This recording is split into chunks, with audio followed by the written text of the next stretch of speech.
Good afternoon, everyone. Welcome along to Harvey Haddon Stadium. My name is Carl Walkinshaw, and I'm joined by James Ramsey here. If you're expecting Matt Walker and George Lees, unfortunately, you've got the two guys off the bench today. So we'll be having this live with you, and we'll be bringing you commentary of the game today. And it looks to be a really good one. We've got a couple of teams that are really well matched, James. Yeah, it's going to be an exciting game today. Obviously, both teams are not having the season they'd not necessarily want, but they're coming to prove things here today. Obviously, they've both beaten the Jets, but they're gonna try and assert the dominance today. Absolutely, the weather's gorgeous. England are winning 5-0 in the World Cup at half-time, and everything's good. Everything's set for this Sunday afternoon competition. So if you are watching the World Cup, you can keep watching that on TV, and you can live stream this on your tablet, on your phone, or on your laptop. And we'll be very happy to have you for the entire afternoon. You can just see on the screen now the players here in the scene that we've got here. And we want to turn our attention really to the Doncaster Mustangs first today. We are looking at a team which has just come off a 22-3 victory over the Coventry Jets. So they've done well in that game, but that's their first win of the season. The other three games they've lost. And they're not bringing a huge squad today either. When we look over towards the sideline, there's a fair few Nottingham Caesars out there. You can see some of the Doncaster Mustang players arriving on your screen now, but there isn't a huge amount of Doncaster players, James.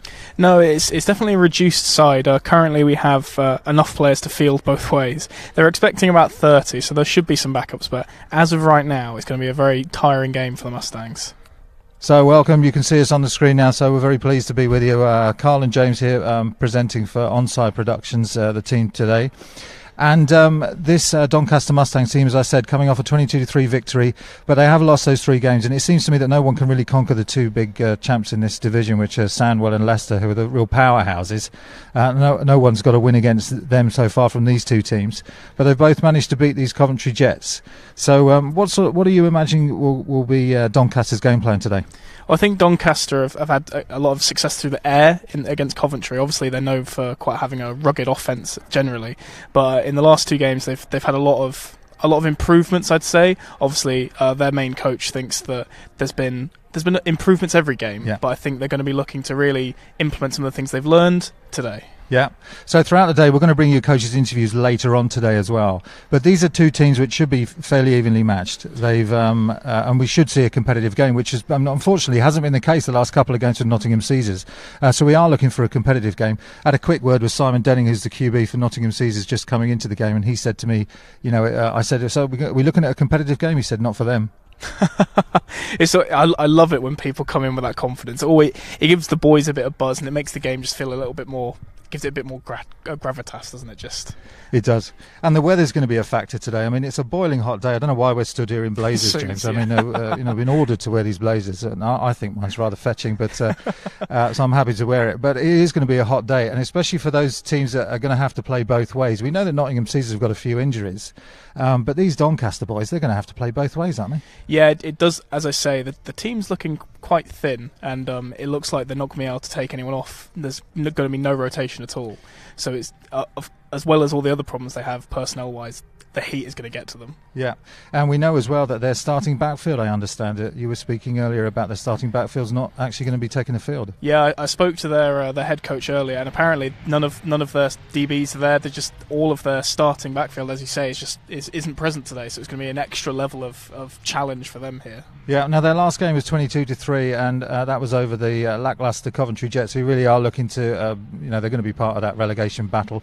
These two teams, I guess, are trying to avoid even being talked about in the same bracket as the Coventry Jets. So far it's gone their way in terms of wins over Coventry, but in terms of making yourself a team that's going to build a foundation for the future and continue to play in this Division 1, you really want a good showing today, and Doncaster will be looking to do that, won't they?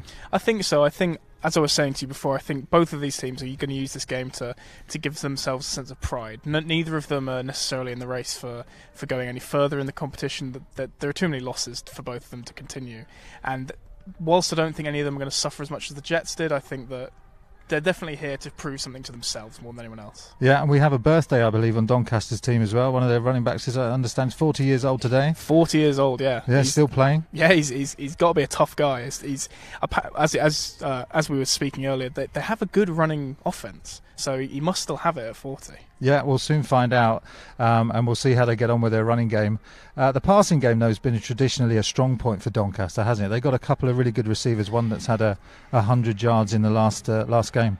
Yeah, so between Josh King and Joe Powell, they've racked up 100 yards between the two of them, and they scored 2 touchdowns last week at Coventry, so they're definitely variable in their offense. They can do it on the ground, they can do it through the air, and that's what the Caesars have to watch out for, is they're not going to be able to just look and identify immediately what's going to happen. Yeah, and we know the Caesars are vulnerable to that air attack. We saw that against the Sandwell Steelers. We're going to show you some video in a moment of the highlights of the last game for the Nottingham Caesars, but we know they are vulnerable.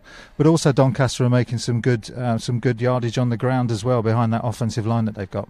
Yeah, it's just a case of, I think, having the personnel to do the things that they know they can do, and if they're able to pull it off with a slim team today, I think that all the more to them. Yeah, and defensively, they obviously held Coventry Jets just to a field goal last week, so decent on defence, but we don't know what the impact of that missing defensive backfield is going to be.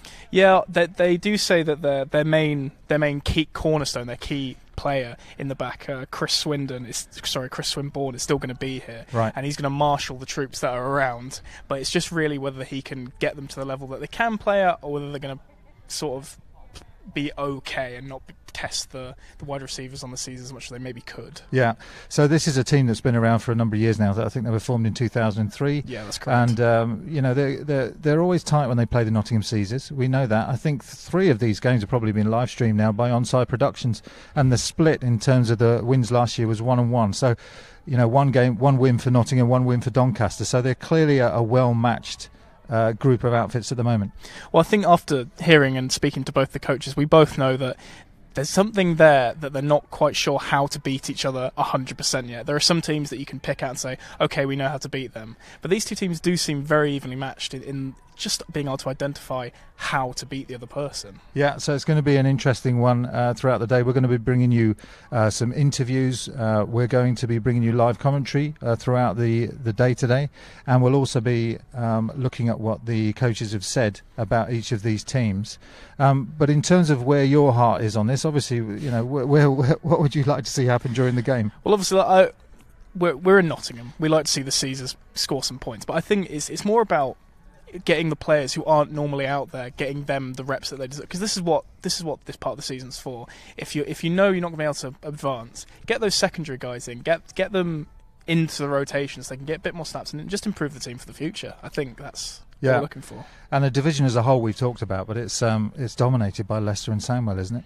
Yeah, well, the last game for Nottingham Caesars, obviously they put a 50 burger on them, so it's not a case of they're a little bit better, it's a case of they're a lot better, and it's going to be a real tight contest, I think, between Leicester and Sandwell. It's an interesting one because last season Nottingham really did compete with Sandwell well, and there was that last minute Jay Moore-Thomas touchdown, I think, which won the game for them for the Nottingham Caesars against Sandwell, and they split the difference. This year the Caesars seem to have suffered from losing a lot of players during the off-season. For whatever reason, they've gone to other teams. We know that they have injuries. We know that their defensive line and offensive line from a Nottingham point of view is not as strong as they would like, so players are having to play both ways. What do you see as the differences in this team from last year? Well, I think a lot of it is players coming in who are learning how to play the game at a more advanced level. Obviously, we've still got some mainstays in there from last year, but there are players who are learning the game, and possibly the players that have left have taken quality with them, and it's quality that could be hard to replace, really, but they'll get there, I imagine. Yep. We hopefully will see the return of Robbie Jones today at running back position for Nottingham Caesars, which will be a pleasant surprise if he's fit. Well, I spoke to him last time we were at this ground, and he said that he's been out since varsity for Nottingham Trent, and he says he's been training, but he's just not been able to. He doesn't feel like he could return till now. So. Right, so we might see him on kick returns, I guess, and in the backfield. We're also going to see those wide receivers of Nottingham, Charlie Patterson and others who will be hopefully making a difference on the field. And at quarterback, they've been inconsistent, haven't they, the Caesars? But they do have the talent with Simon Denning behind the centre. to really, make some plays. It's been a case of some games they are consistent and it's just a very nice smooth game. There have been some games that the Jets here was a bit of a pick fest. It was both teams were just throwing picks constantly, so it would be nice to see a rhythm develop, I think, for the Caesars. So on the screen now you can see the highlights of the last game that Nottingham Caesars played, and as we said, Sandwell pretty much scored with Tristan Varney every which way you can score against a defence. So this was a play to the centre. They also went to the corner with their wide receivers. They were scoring on the ground both to the outside and to the inside. This is a nice play with Tristan going again to that corner post pattern. And, the Caesars defence are going to have to make sure that these good Doncaster receivers don't get behind them as they did in the Sandwell game. Again, here you can see them running up the middle. So they scored, to the outside on the Nottingham Caesars defence. They scored up the middle. We know the Caesars defence were tired in this game. Again, you can see there on the screen that corner pattern that beat them, I think, 3 times. And at the end of the day, the only highlight really for Nottingham was a field goal. So Sandwell did well. Even when they brought their backups in, you can see the screen play that went for a touchdown as well. So there was lots of things to think about from a Nottingham Caesars perspective, including this pick 6 that went all the way. And at the end of the day, I think the score was 50-3 to the Sandwell Steelers. So they're really showing their class in this division. And this, just to give something for Nottingham to build on, was the field goal that they scored right at the death in that game.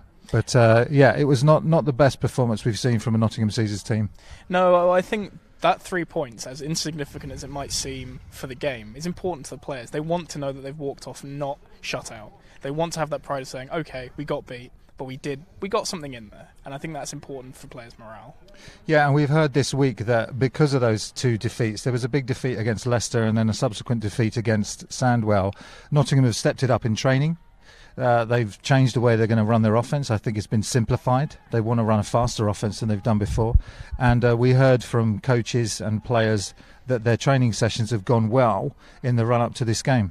Well, I think that is across all of American football, especially in Britball. Training is one of the things that you have to get right. If you can't get it right in training, it's never going to work on the field. So possibly that simplicity, simple doesn't always mean bad. So if they can get the simple things right and then build on those, then they could be away. Yeah, and we are looking. I mean, that Jack Winfield, an excellent kicker, he's been a highlight of the season for this team so far in terms of, I think he scored a 42-yard or a 46-yard field goal, and then he had the field goal last week as well. When they get into field position, the Caesars are going to be able to put points on the board, even if it's 3. And this defence is good enough to hold a lot of teams out. So are you expecting a tight game today, a defensive battle, the way we saw with the Caesars in the first game of the season? Well, if everyone had turned up, I would have said yes. I think that Mustangs are going to suffer a little bit by not having that rotation. When players get tired, you could see a lot of people being burnt on the outside. I think the Caesars have enough talent at wide receiver, especially with some of the quicker players that we mentioned, like Robbie Jones, who will possibly be able to burn them. But I think, talking about field position, I do believe that the Caesars have the confidence. When they get there, they're thinking, okay, we've got 3, we'll go for 6. But yeah, absolutely. And one of the things that has just been disappointing with the Caesars play this season has just been the way they've beaten themselves a lot of times, with turnovers, with fumbles in poor positions, or coming off a score, a team scores and then you'd expect them Caesars to come out and move the ball, and they've just not been able to do that. So a lot of the key to this game for them will be surely eliminating some of those mistakes. Yeah, I think with any team, when you look at the film afterwards and you go, when you look at that, you just think, we can talk about that later. All right, excellent. I think we're going to be taking a break now. When we get back, you'll be able to see some interviews from the head coach of the Doncaster Mustangs and the offensive coordinator from the Nottingham Caesars. So we'll see you after the break.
How's the season gone from your perspective? Not been an ideal season. Obviously, we've had our ups and downs. Started off with a bit of a low, picked it up again with a couple of wins against Coventry, had another dip when we played Leicester. Didn't get a great result in the last game, but we're hoping to turn that around today. And what are you looking forward to today? What's the Doncaster Caesars rivalry goes back some way, doesn't it? Yeah, it certainly does. Back to my playing days. Maybe not as intense a rivalry as against Leicester, but yeah, there is definitely a rivalry there. And how are you going to turn this around, Coach? Is it today? What are you bringing to the table to really get the win today? We've slightly changed the approach. We can mix it up a little bit more without giving away too much. We've been working really hard the last couple of midweek practice sessions. Worked on our speed, our fluency of the offence, and just doing whatever we can do to keep the chains moving, advance down the field, keep the defence off the field, especially with today's hot weather, keep the defence fresh and put some points on the board. Excellent. And I was going to mention the weather. Will you be having lots of players playing both ways, or are you bringing a full team today? Well, we're hoping to have a full team, so we're not going to have too many guys that are going to be playing Ironman football, playing offence and defence and special teams. So, yeah, we should be able to keep everyone relatively fresh. And you've got a good coaching staff here today, so how's that going to work on the field? Who's going to be calling the plays and those sorts of things? Well, we'll get together and we'll come up with a game plan. We'll come up with a strategy for that drive. Myself and Coach Messam, we communicate very well. We go back a long way. We know what works. We know what doesn't work quite so well. So we'll be in conference together, looking at how we're going to attack each drive. And lastly, on the training session, I understand there's been a big push at training. Now, what's changed in terms of the training that you've been doing this week? A bit more intensity. We've had a few training sessions where things have been a slightly pedestrian kind of pace. So we've upped the intensity levels a little bit. We've tried to make it more of a game day situation. So situation, substitution, go in, hurry up, that sort of thing. And what about your kicker, Jack Winfield? He's had some fantastic kicks over the last few games. Do we think we're going to see something like that today? Yeah, he's looking good. I'm hoping we'll only need him for extra points, but he's there if we need him for field goals as well. Excellent. And in terms of the running backs as well, who have we got in the backfield today?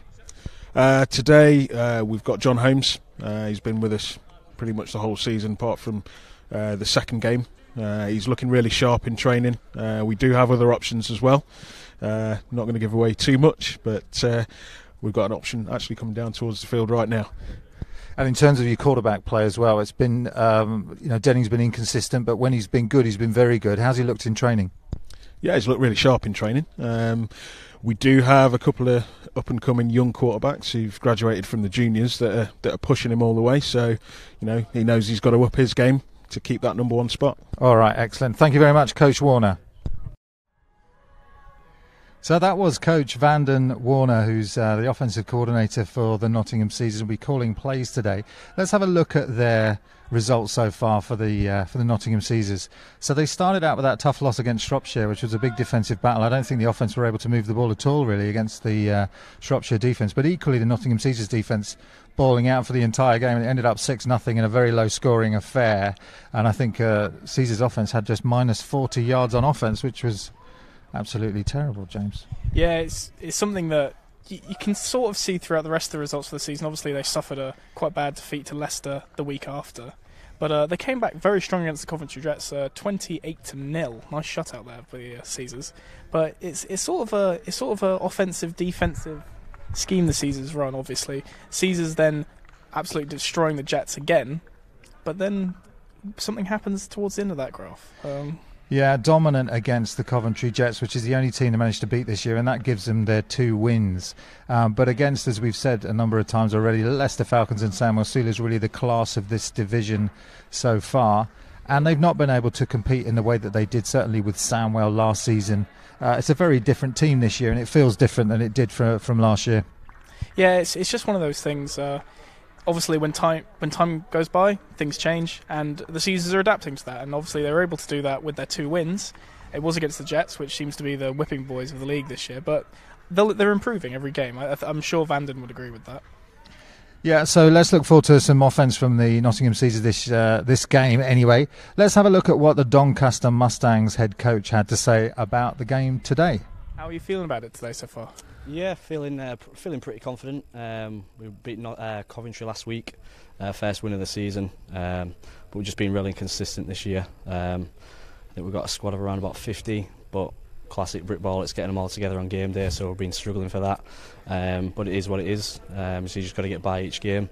We've still got a few players that have not even registered yet due to work commitments and things like that, so we're hopefully getting them back next week for Sandwell, which is going to be a big game for us. But yeah, feeling confident for today. So as you said, the Jets was the first win of your season last week. Yeah. So what did you learn from the Jets that you're looking to take into this game? Just that if we execute all the mental errors, silly mistakes like false start penalties, legal procedure, just basic stuff. We've got a lot of rookies on the team this year, so it's been a learning experience the first few games. We played Shropshire twice, lost both those games, but we did play quite well in the first game of the season. Lots to build off that. Sandwell, we lost as well. They beat us pretty well, but I was feeling more confident after the Sandwell game than the Shropshire one, mainly because we played a lot better, lost mental mistakes. There weren't as many as the first few games that we had.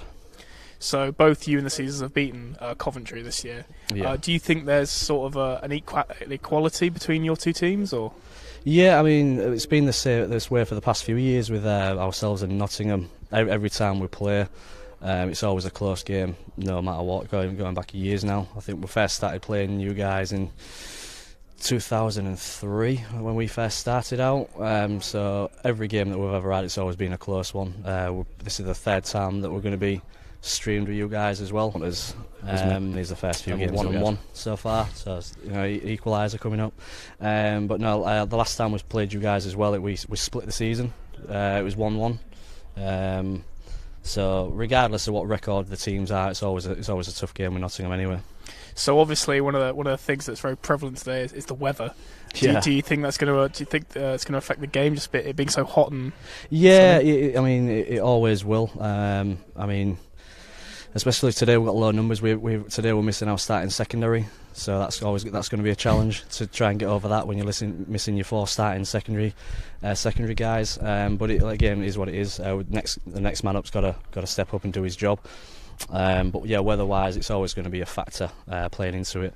But we've got a good game plan coming into today. We've done a lot of prep on you guys, so we'll just have to see if we can execute, see how it plays out.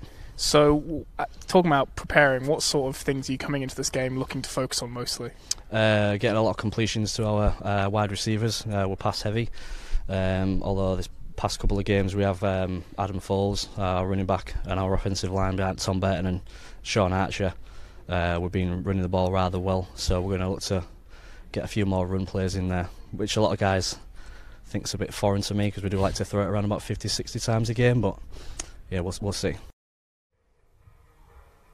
So interesting what the coach was saying there about mental mistakes early in the season there, but they are trying to recover that as we bring the results for the Doncaster Mustangs up on the screen now. You can see that first big loss to Shropshire Revolution, and then Doncaster facing Sandwell. Now they did well against Sandwell just to make that a 2-point game, but still coming away with the loss. And then another defensive battle for Shropshire that Doncaster managed to pull out, and then lastly that win against the Jets. So the Jet win I think was 39-3, it says there on the screen for the Doncaster, so everything clicking there for them in that last game. Number 31, you're the speaking captain for home team. Right. Yeah. That is heads. That is tails. And so those are the results so far for Doncaster. I think we're just about ready to go to an ad break before we begin to kick off this game. We can see the players on the field. So let's go to an ad break and we'll see you for kick-off straight after these messages. You want to receive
Ready.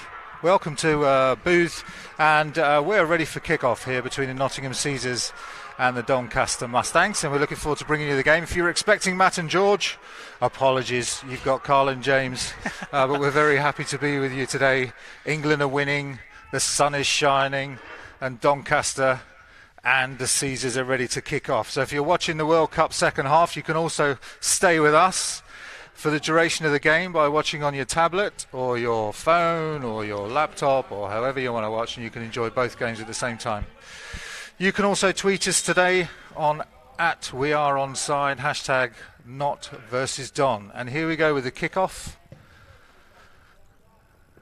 So the Caesars taking that ball at the 10-yard line and making good progress over the 20 to 25 and all the way out to the 31-yard line. So a decent return on this first play of the first quarter. Yeah, it looks to be a great start for a great field position for the Caesars. They're going to be looking to improve on the last fixture and try and get that rhythm started. They want to get short passes, short runs, really establish themselves, and obviously get that first down, get the morale in the offense. So coming out with twins to the right-hand side in a pistol formation with a running back behind the quarterback. Denning at quarterback, steps back to throw on first down. Looking to go deep on the very first of the game of the play, and he has a man open, and that's caught. And a great play there, I think, to Charles Patterson, and that'll take the Caesars all the way down to the Mustangs' 21-yard line. Fantastic start. We haven't seen a lot of offense, James, but there's some. That's exactly what I wanted to see.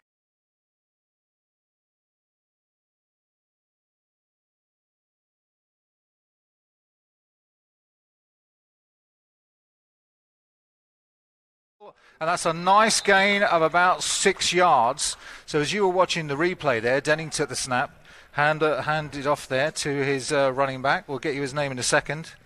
And the Caesars are going at a fast tempo to start this game.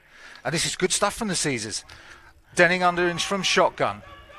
Looks to his left, has to get rid of the ball. Good pressure that time from the Mustangs defensive line, and that's fired them up.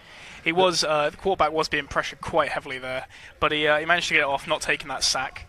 It's looking positive. I mean, the run game was strong. The pass game was very strong at the start. So this is bringing up a critical third down situation. It is short yardage, but they are spread out. 2 receivers right, 2 left. Denning looks left, fires, and it's caught.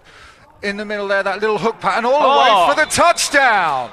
So a fantastic, fast start for the Caesars, shocking this Doncaster defence. And we haven't seen that from the Caesars this season. They come out firing on all cylinders. Could you ask for more? From a Caesars perspective, they did everything right there. So that's Danny Johns with the score on that little slant play over the middle, and we're lining up now for the point after attempt from the Caesars. Let's see if Jack Winfield can convert this one.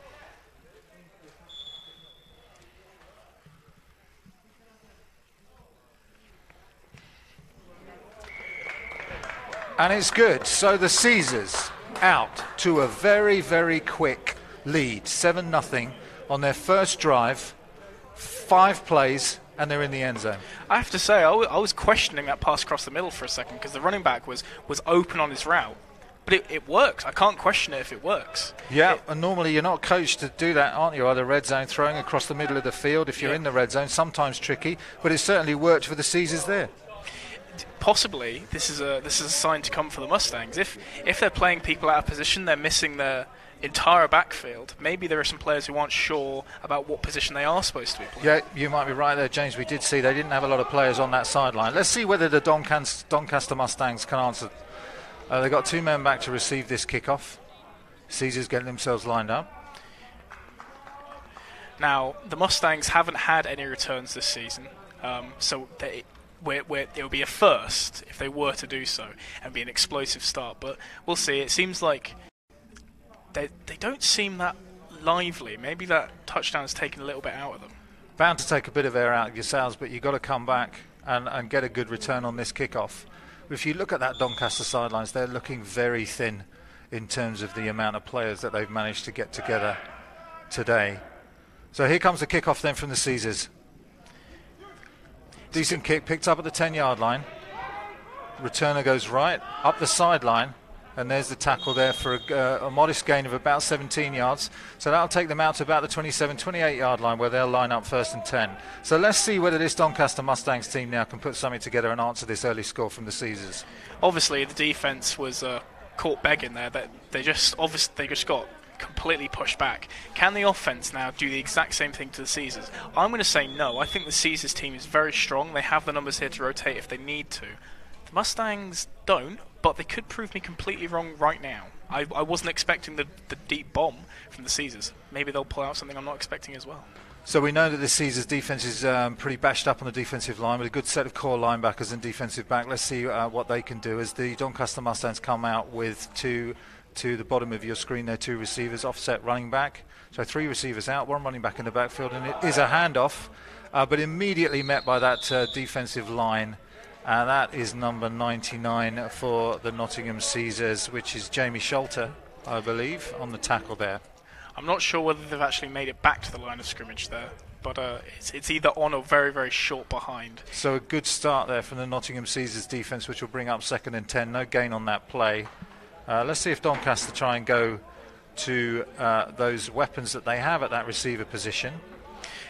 We do know they do have good wide receivers, just whether they can get them off the line quick enough.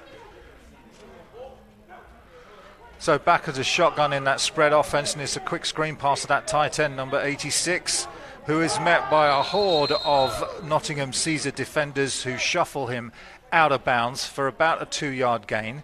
So they got their first pass off. It was complete, and that's to Paul Weston. That should give them some confidence on this 3rd down, but it is going to be a long one. By the looks of it, there was no gain on that play, so it's 3rd and 10. Well, it's what we were talking about before the game started. Can they push it forward? Can they get rid of those mental mistakes? And so far, they've not made any mistakes. It's just, can they find... Because the screen was already moved halfway down the field for that wide receiver. So they need to think about the play and not just think about how it's drawn up. They need to think about how it's evolving during the actual play. So 3rd down on this first drive for these Mustangs. They're in shotgun again with 4 receivers out now, no tight end and 1 back in the backfield. Twins right, twins left. Quarterback takes the ball, looks to his left, and now he's having to scramble. He's under pressure, manages to find some room up the middle, but he's met by Andrew Wilkins, linebacker, just for a gain of 4 yards. So the quarterback doing the right thing, nothing open downfield. So keeping the ball himself and making some positive yardage. That will be the longest run, certainly, of this series and the game so far for the Mustangs, but it will bring up a 4th down. So yeah, it was a good choice. He saw there was nothing open, he went for it. It's not going to get them enough, but that little bit of field position maybe on the punt will be good. But by the looks of it, I don't know if they're going to bring the punt team on. It would be a weird choice to not bring the punt team on this far into your own territory. Well, let's look where they are. They're at 35-yard line. You've got a 90-yard pitch. If they're not trusting their punt team, this is a 4th and 6 situation. Have they got anything to lose? I don't know. It's early on in the game, isn't it? You've got 2 receivers out. Anyway, they are going to go for it on 4th down. Caesars looking to blitz, and they do bring men up, but they punt from the quarterback position, which is one of those tricky plays to defend, and it's a good punt by Doncaster. It gets a great bounce for them, and it's a perfect punt. So they fake as if they're going to go for it. The quarterback punts the ball all the way down to the Caesars 1-yard line. Great play. Again, this is what I was saying. They might surprise me. They've just pulled the quarterback punt, the Tom Brady special. It's gone down to the 1.5-yard line? Yeah, this is tough for the Caesars. Now, always difficult to defend when you're in your own 20 yards going out. But even tougher when you're having to line up in your own end zone. They'll need to be careful here. Let's see if Doncaster brings some pressure. And if it is a safety, obviously the Mustangs, if they can get some pressure and get a tackle in this end zone, they get the ball back. That's what they'll be thinking. But let's see if the Caesars have some other ideas. They're still lining up in a spread formation, so it's 4 receivers out, running back behind the centre. Denning going deep again. Man is open and he's got it. It's Charlie Patterson who's caught it at the 30, and we know he has speed. And there goes Charlie Patterson again, all the way down the 25-yard line. Well, it's a replay of the first down from scrimmage, and they've gone from their 1-yard line all the way down to the Doncaster 25. Where has this been all season for Nottingham?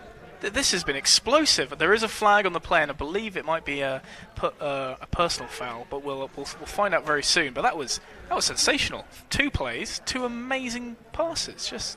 We didn't get any of this in the first few games for the Nottingham Caesars, and we know that Patterson's quick. Personal foul. Horse collar tackle. Number 20, White. Be a half-distance penalty. First down. So the woes continue for Doncaster with a horse-collared tackle. Our referee today is Chris Jarvis. That's the second time we've heard from him today. The umpire's Mark Wilson. We've also got Jack Spencer, Alan Christopher and Mark Niven, all of us joining today. They are your referees for today. So great field position for the Caesars. Denning again looking left, and this time he's just under a lot of pressure, and Denning is actually down on the field. I don't know whether you can see that on camera. There is a flag as well, and this could be a late hit against Denning. Roughing the passer. White. Half-distance penalty. First down. So Mustangs getting frustrated there, James. Yeah, it goes back to what the coach was saying. Psychologically, it's not just about getting points or letting points be scored on you. It's about making these silly mistakes. And although the pass was amazing and got them lots of field position, the Caesars have been given, I think, maybe 15, 20 yards for free there in the last two plays. They are now, only 5 yards out. So it's first and goal from the 5-yard line from these Caesars. They're in that spread formation again with two receivers top and bottom of your screen. But it's a handoff to the running back who barrels his way through two defenders and in for the touchdown. So the Nottingham Caesars, no mucking about today, is it? It's number 49, and that is John Holmes, who's been a stalwart at that running back position since the start of the season. Untimed down. So we've got an untimed point after attempt here, but the Caesars off to a cracking start. It's already 13-0. We're very early on. James, they look like England. How many points will we see today? This is an amazing first two series for the Caesars. I'm a bit baffled. I wasn't expecting this at all. So the snap is muffed and Denning has to handle it himself, but it's picked off, and we have the tackle from the Caesars, so that'll prevent the ball from being progressed any further on that point after. If Doncaster had run it back, it would have been extra 2 point points to them. Good. So the extra point is no good, and that's confirmed by our referee Chris Jarvis. And we will have the Caesars kicking off again. So an explosive start from Nottingham Caesars. On their first two series, they take the ball. That was a 99-yard drive, 3 plays, capped off by John Holmes' touchdown, and it looked like a good run as well, spreading that defense out with 4 receivers and then just giving it to John up the middle for the nice score from 5 yards out. I think they must have heard us, because we were talking before about being able to do it through the air and being able to do it along the ground. And they've proven that they certainly have been able to do it through the air, and that little drive there through the middle was very nice. He got his handoffs correct, he managed to find his gaps. The Caesars are looking very confident. So a great start from these Caesars. We'll have the kick-off again. Let's see if Doncaster can muster something here in their offence. We've got 2 players back to return this kick. It is definitely worth noticing that some of these players are in triple duty, who are on special defence and offensive. So I think we've got number 10, Edward Pearce, who's back to get this ball returned, but it's going to go to his counterpart, number 85, Joseph Taylor-Powell, who picks the ball up at the 10-yard line. He's looking for something in the middle of the field there, manages to avoid a couple of tacklers. This is a nice run back, and he makes his way all the way to the 31-yard line. So barreling through a few tackles, and Joseph makes some good yardage there on the return. So good field position. We're going to start from the 30-yard line, and Doncaster will need to come out and respond to these early scores. I think one thing to notice there is a lot of frustrated Doncaster players in the middle on that kickoff, and I think that was mainly due to what they perceive to be fouls against them. But at the end of the day, it's all about where that ball is, and they need to get their heads in the right space. Don't worry about what's happening with you. Worry about where that ball's going. So still very early on in this first quarter, Doncaster going from their 31-yard line. They'll be driving to our left, and we know that the head coach has been relying quite a bit on that running game in the last few games, certainly against Coventry, but they do have these explosive receivers. They line up with 2 to the top of your screen, 2 receivers and then 1 at the bottom, so 3 out, and a slot back as well in. Caesars bringing pressure up the middle, so it's a screen pass out to number 10, but that is a good read and a good tackle immediately there by number 32, I believe that is, on the Nottingham Caesars defence. So a screenplay, they're trying to get out from under this pressure that Caesars were showing up the middle there, but not many yards, in fact nothing at all, so it's going to bring up a 2nd and 10. Well, they need to find, possibly they need to take the advice I was going to give the Caesars. get yourself that little bit of rhythm. Show that you can make a few short passes, show you can make a few short runs. Because trying to just push it through clearly isn't working against the strong Caesars line. So trips to the top of your screen this time as the Caesars lining up to defend that. One back in, quarterback takes it, looks for the screen, but now he's looking downfield. He's got all sorts of time, and he's going to have to take off running because he's running to his left-hand side. He's still on his feet, and that'll be the first Doncaster Mustangs first down. So the quarterback there, Edward Pearce, taking to his skates and coming up on the left-hand side, and it was a nice run for a first down. So there is some life in this Doncaster offense. That's really positive to see, I think, from Doncaster. They needed that. The last four attempts they've had have been no gain, no gain, no gain. An amazing punt and then no gain. They needed that first down. Possibly this will inspire them. We'll see. But frustrating for a defence when you've got everything balled up in the backfield. You've got good defensive back play, and then you've got Edward Pearce who can scramble to his left like that and get those sorts of yards. Frustrated. Let's see if we can do more of that as this game progresses. So we've got 4 receivers out again. They spread them out and run it up the middle with number 40 himself. It's his birthday today. That's Adam Folds, and he's going to gain another few yards. Well, just 1 yard in fact for the Doncaster runner, Adam Folds. 40 years old today, wearing shirt number 40, and he hasn't got 40 yards yet. It is worth mentioning that Ed Pearce is actually a converted wide receiver. He has got that pace. We know he has it. He has been in the system with this coach for about 6 years between Doncaster and Hull. But, Yeah, so here come Doncaster then on 2nd and 9. They're coming out with that familiar now 4 receiver set with the slot back into the bottom of the screen here, just tighter to that offensive tackle. But they hand the ball out to number 40 again, and that's well read by the Nottingham Caesars defence, and there's no gain on that play. In fact, that's gone for a loss, and that's a tackle by Baby Matthews. 2 brothers out there playing at linebacker, Ashley Matthews and Kieran Matthews, and Kieran making the play, number 24, the linebacker who's been there for a number of seasons now with the Nottingham Caesars. Still a good young player, and he makes a good play there. So that's going to bring up 3rd and 13. Kieran did drag him quite some yards across. The running back kept his feet moving, but he just wasn't going forwards. Kieran's pressure onto him was just too strong, but we'll see if they can gain those yards back on this play. So 3 defensive linemen lining up for the Nottingham Caesars. It looks like they're going to go back and defend this pass. They bring a bit of extra pressure off the edge, but the quarterback's got time, and that's a nice completion to number 85. So those receivers now, Joseph Taylor-Powell, making a difference on that play. It will be short of the first down as it goes for about 7 yards. So they will be in a 4th and 4 situation now.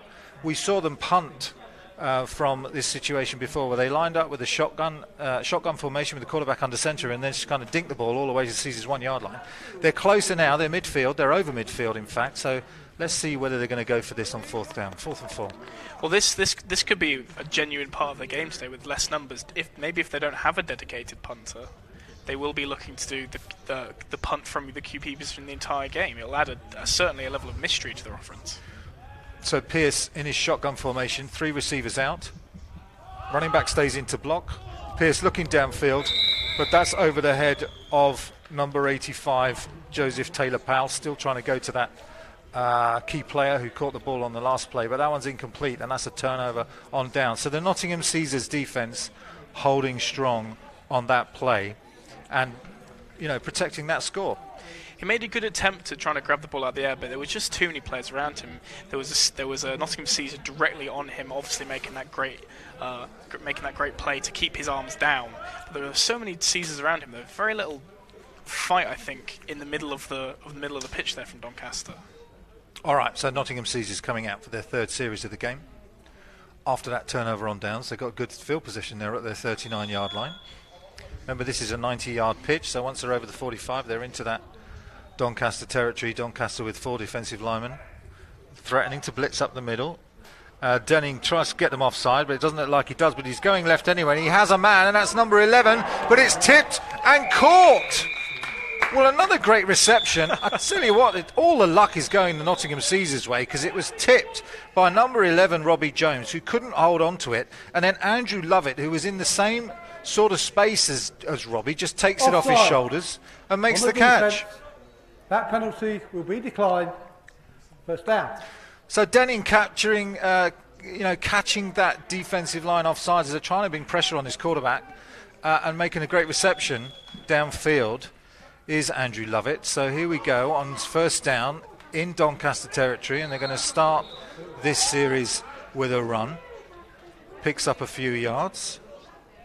So the Caesars continue to make gains, and again that is John Holmes, number 49, who's making the yards for the Caesars there.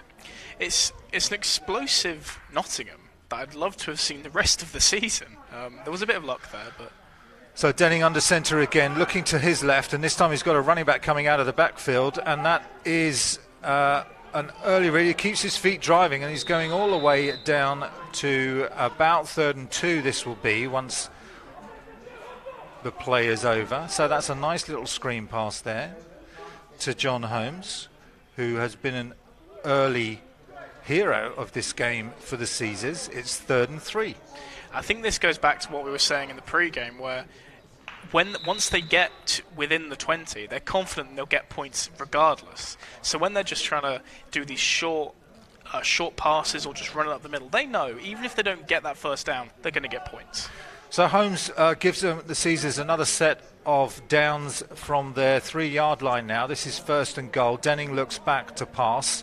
Plenty of time. Goes to the corner, looking to trust his receiver to get up and above. But that's good defence there from number 22 is James Sorali, who made a good play on the ball there and didn't let any separation between himself and Robbie Jones, receiver. We know Robbie's got some quick feet, so he did a good job. It is worth mentioning this is Robbie's first game out. We did mention it slightly earlier, but with that possible interception, he's doing quite well so far. 2nd down, man in motion, takes the ball on the end around. This is number 12, but the Doncaster Mustangs read that beautifully. Sorry, that was number 17, Charlie Patterson, but a great tackle there from number 81, who read that all the way. That was Callum Johnson coming in to not just contain the edge there, but also make the tackle on that end around play. So we know Charlie Patterson's got good speed for those end arounds. Referee's trying to call someone onto the field here. Looks like we have a player down in the end zone. So we will see what that injury is. But so far, if you're a Nottingham Caesars supporter and you're joining us on the live stream, every series, 2 series so far they've scored, and on the 3rd series they're looking to score again. I don't think, obviously you'd want to see a touchdown from this, but honestly, from a Nottingham Caesars point of view, I'm not sure you can ask for much more. They've been looking good. They've been looking strong. More importantly, I think in previous games people could have said to them, "Okay, you don't look strong in every way." But so far in this game, in every one of the teams, special teams, the kicks have been good. Defense has kept them out, and offense has been throwing some bombs the entire game. You can get involved with the show today. You can tweet us. Hashtag not versus Don, which you'll see on the screen there. We'd be very pleased to hear from you, regardless of whether you're watching this game or hopefully watching this game along with the World Cup, with England doing well and the Nottingham Caesars doing well. The injured player does appear to be up on his feet, which is always nice to see. He does appear to be in some pain, though. He's walking off with the medic now, but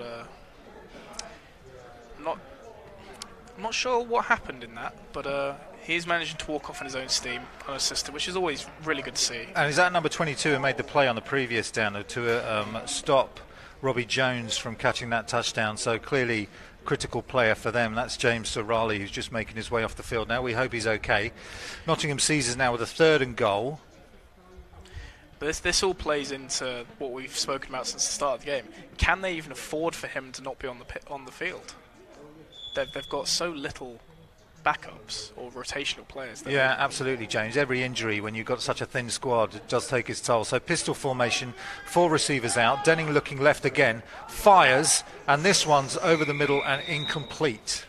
That's Charlie Patterson. He's trying to get on that slant play there. That was good defending. Lots of players around the ball, and this time it didn't work. They went to that earlier on in the game, and it worked beautifully, but this time around, Denning slightly off target. I think that he might not be scanning the field possibly as well as he could be. The running back seemed to be quite open there on that play. I'd look more to that because the Doncasters don't seem to be So covering. 4th down, the Caesars are going for it on 4th to see whether they can get more of a score. That one's incomplete, so Denning not clear whether he was throwing to number 9, Andrew Lovett, or whether he was going deep to Patterson in the end zone. He throws the ball kind of in between the two, and that's incomplete, and that'll be a turnover on down. So this is the first series now where the Caesars have not been able to score.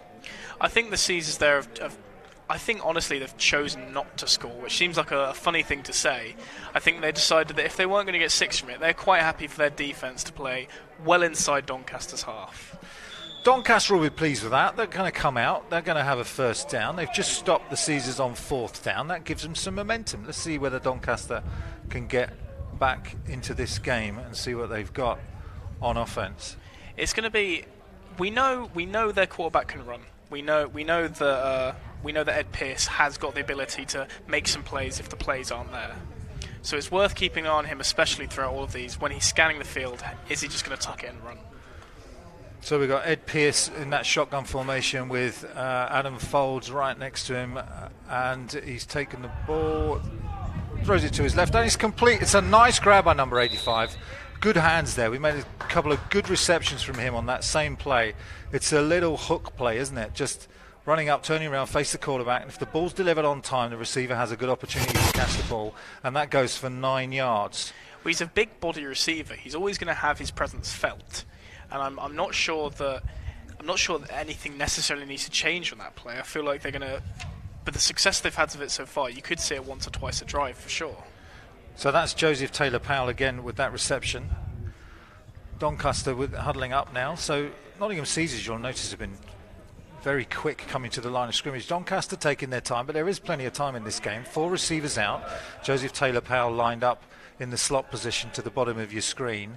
Here's Edward Pearce then taking the ball, looks to his right on the screen and then goes deep, but that's way over the head of Taylor Powell, and that will be incomplete. It was just too much oomph on it. It was never. I don't think, as much as he may trust his wide receiver, I don't think there was any real chance of him making that with how well the Caesars defensive backs are managing to hold up the speed of those wide receivers. So 2nd and 10 here. We're very pleased to be commentating on this game, myself and James Ramsey, in for Matt Walker and George Lees today, who are doing something else. Maybe they'll tweet in later and let us know what that is. Anyway, here we are on 2nd and 10. Pressure up the middle from those Caesars, and it looks like they're going to catch Adam Folds in the backfield there for a loss. So good pressure up the middle. Just that middle linebacker blitz, it just gives you, if you get that jump, it's very difficult for an offensive lineman to get out of his stance and up and get on a defender if you time it right. And that's what they did on that play. Early pressure and then the tackle. Well, obviously, as a defensive coach, Carl, you know the ins and outs of defense like the back of your hand. What are the Caesars doing especially well right now? Well, those middle linebacker blitzes, which are very simple to run, you can show those middle linebacker blitzes. You put some pressure over that centre, and then you're sending those linemen along with those linebackers. Again, Caesars coming with a 3-man line, so they need to bring pressure to get that 4-man pressure each down. So this is a key play for Doncaster. 3rd down, drops back to throw. Looks to his right, but nothing there. Now comes back over the middle and is complete for a 1st down. So that's a nice play by Edward Pearce there. Looked to his right, nothing there. Kept his composure. The pressure wasn't there. Comes back to the middle of the field. Completes the ball. And that's number 22. It's good to see him back on the field. That's James Sorali with the catch. You remember he went off with an injury earlier, and I believe he's the one that's just made that reception. So nicely done and good to see him back on the field. This is competitive play now from Doncaster. Driving the ball. They're getting it done when it's needed to be done, and that's the baseline of American football. Do your job, and they're able to execute that now. So here come Doncaster again, shotgun formation, 4 receivers out, 1 back. That's John Folds. We'll see how this play progresses. 1st down. Quarterback back looks to his right, and that's over the top of number 85 Taylor Powell. So couldn't connect on that play. He's a big rangy receiver, isn't he, 85? I mean, you want to put it up in the air and just give him a chance to catch every ball. We've seen him do it a couple of times already. Well, I think Ed might have panicked a bit there because from his right-hand side, there was a flash of a Caesars player spinning his lineman. So I'm not sure if he thought he was about to be hit, but I think he sort of went in the general right direction. I'll hope he catches it. Yeah, but no damage done. First down, incomplete, so second down. Again, that spread formation, which is so prevalent now in British American football. We're spreading the defence out with 4 wide receivers, looking to make some running lanes. Nottingham Caesars send 3, but also a blitzer off the edge. Oh, and that's unfortunate because number 85, again, Taylor Powell was wide open and Edward Pearce just missed him. Open on the sideline. In defending there was number 4 for the Nottingham Caesars. I don't have a name for that player. But he'd got a little bit of a gap, hadn't he, Taylor Powell, and he just couldn't work his way back to the football. Slightly overthrown by the quarterback. See, it's funny because I don't think he's had that much of an impact, especially in the last few games. I know that we spoke about Josh King and Joe Powell earlier, and I think Joe Powell in the last game, and then maybe they're trying to invest in him more. Yeah, I think maybe they're trying to invest in him more from last game after that game. But so third down, critical down here for Doncaster out of shotgun. Quarterback again, it was a delayed snap. The snap really wasn't delivered well, and it meant the quarterback was under pressure almost as he threw the ball. And he just has to throw it out to the sideline, looking for that screen pass to number 88, but nothing there. Too much pressure coming early. It doesn't seem like the Caesars are doing anything wrong, and that's very important. I think a lot of the season could be blamed on mistakes, mental errors, and the Caesars seem to be able to keep that under wraps. There have been no fouls drawn by the Caesars so far, and that's something they have suffered with in some games this year. So we've got fourth down again. From this position, last time Doncaster in this position, they had a beautiful punt all the way down to the Nottingham Caesars 1 yard line.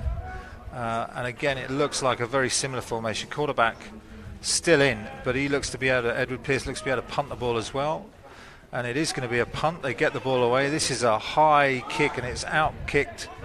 Certainly no one back for the Caesars. They were just looking to defend that ball, and that means the ball rolls all the way down to the Caesars 11 yard line. So another effective punt from the Doncaster Mustangs. Well, this is what I was talking about before. When you have the quarterback doing the punts, it adds just a variation on the offense where the defense doesn't know what's going to happen. I think that's why obviously they didn't have anyone back possibly to receive that. And when you have that element of, it's a completely different scheme, as I'm sure you'll agree, as a defensive coach. If you think they're going to run a play, you'll never put someone back that far. Yeah, it's a tricky one from defensive perspective, and it's worked so far for Doncaster with 2 very nice punts. Obviously, they would rather they weren't in a punting situation, given that they're 13-0 down early on in this second quarter. Now, if you do want to get in touch, you can do. We are on Facebook at facebook.com/onside productions. We are also on Twitter. You can use the hashtag NOT versus Don. So we'd be very pleased to hear from you. If you are watching the game today, where are you watching from? Are you watching the England match as well? Or are you dedicated to American football and just getting a break from the World Cup? And which team are you supporting, Doncaster or Nottingham? Well, Caesars will look to have another great start, I'm sure. 4 wide receivers first down, but that's going to be a false start penalty on Charlie Patterson, I believe, who was in that slot position to the top of your screen and just moved. So Denning's had some success on pulling this defence offside, but again, that works both ways if you're doing that. Legal signature, full start, number 12. Half distance, still first down. Oh, so that was number 12. They've given that actually on the quarterback himself. So Denning not knowing his own snap count. I would say that this is quite a bad penalty for the Caesars to face, because obviously they now have to play from deeper inside their own half. But we've seen them do it already today. First and 15, 4 receivers out, and again the whistle goes. So some players still think the play's live, and maybe it is. The whistle blew. I heard a whistle, but that's gone all the way down to the Caesars 40-yard line. Well, beyond that, that's to the Caesars 36 rather. That was a very confusing situation. So, the only players on the field that were moving were 2 receivers and a defensive back, and it was complete. Oh, no, I heard a whistle. Where that whistle came from, I don't know. Well, a bizarre play, but it's resulted in great field position for the Nottingham Caesars on this first down. The referees have said nothing. I have to say, the Caesars backfield looked at the referee for confirmation to check the play was still going. Well, that's a really heads-up play by the receiver who kept running, and now they're handing off to John Folds, who breaks through the middle there, still on his feet, all the way down to the Doncaster Mustangs 39-yard line, and that'll be another first down. So these Caesars continue to drive the ball, whether or not they don't get distracted, do they? I mean, that first down, they just went for it. Great run by John. That's one of the key things that's taught to you as an American football player from the very base level. Play until the referee blows the whistle. Wherever that whistle came from, it wasn't intentional. All right, so we now have another first down. First time for the second quarter that the Caesars are in the territory. They have trips to the left. They're in Mustangs territory. Jennings back to throw, looks to his left. That one's just over the head of the receiver, number 9, who is Andrew Lovett. But he was open on that play, but the ball just had a little bit too much air underneath it. I think it's a really positive start from the Caesars on this drive again. Obviously, it started with a bit of confusion, but even that 15-yard run there, they're doing it through the air. They're getting it done through the ground. What else can we expect from them this game? So again, this hurry-up offense lining up with very little time between snaps. Denning with the play action this time, keeps his feet, dodges left, looking deep, and that's picked off. There was good defensive coverage there, and number 81 bringing the ball back for Doncaster. Can he find some room? He's tackled at the 12-yard line. So Doncaster will be pleased that they finally put an end to this aerial attack of the Caesars and said, all right, no more. Number 81, who is, let's get a name for you there. That's Callum Johnson playing defensive back. Now, we know the defenders are the second-string defenders. He's made a great play on that ball. He's just waited there and picked it off. I think the Caesars quarterback there was under a lot of pressure. He was hit just before the ball, just after the ball was released. So maybe his throw was altered. I'm not sure. I think the throw had already left his hand. But so the last two Nottingham Caesars drives have stalled. We've seen good explosive plays, but they're not able to finish as they did early on in this game. So we had 1 4 and out, and now we've had a pick and a turnover. So there is life in these Doncaster Mustangs yet. They're going to get the ball. Here we are, lining up at their 14-yard line, and let's see what they can do on this offensive series. 3 receivers out, 1 slot, 1 back. Pressure up the middle again.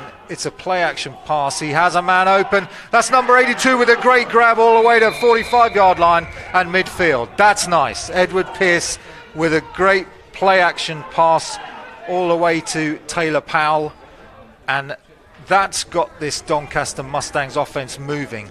Giving the Caesars a bit of their own medicine, aren't they? Just that hurry-up offense again. So shotgun, 4 receivers out. Here's Pearce again. This time it's a run up the middle. He breaks the first tackle and goes for a good gain of about 4 to 5 yards.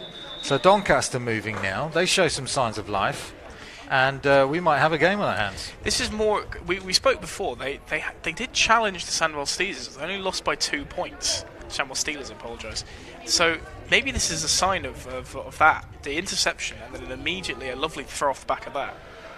It does give you such a lot of momentum when you get that pick and you're able to stop that other team. It just lifts everyone, doesn't it? You know, when you're 13-0 down and then something goes your way, you get that pick and everyone's spirits suddenly excited. You get that adrenaline rush and 2 good plays. You're over midfield and you're driving for your own score. There was a flag on that play. So it looks like the referee is saying there was a flag down, as you spotted, James, but no penalty. So this will remain second down.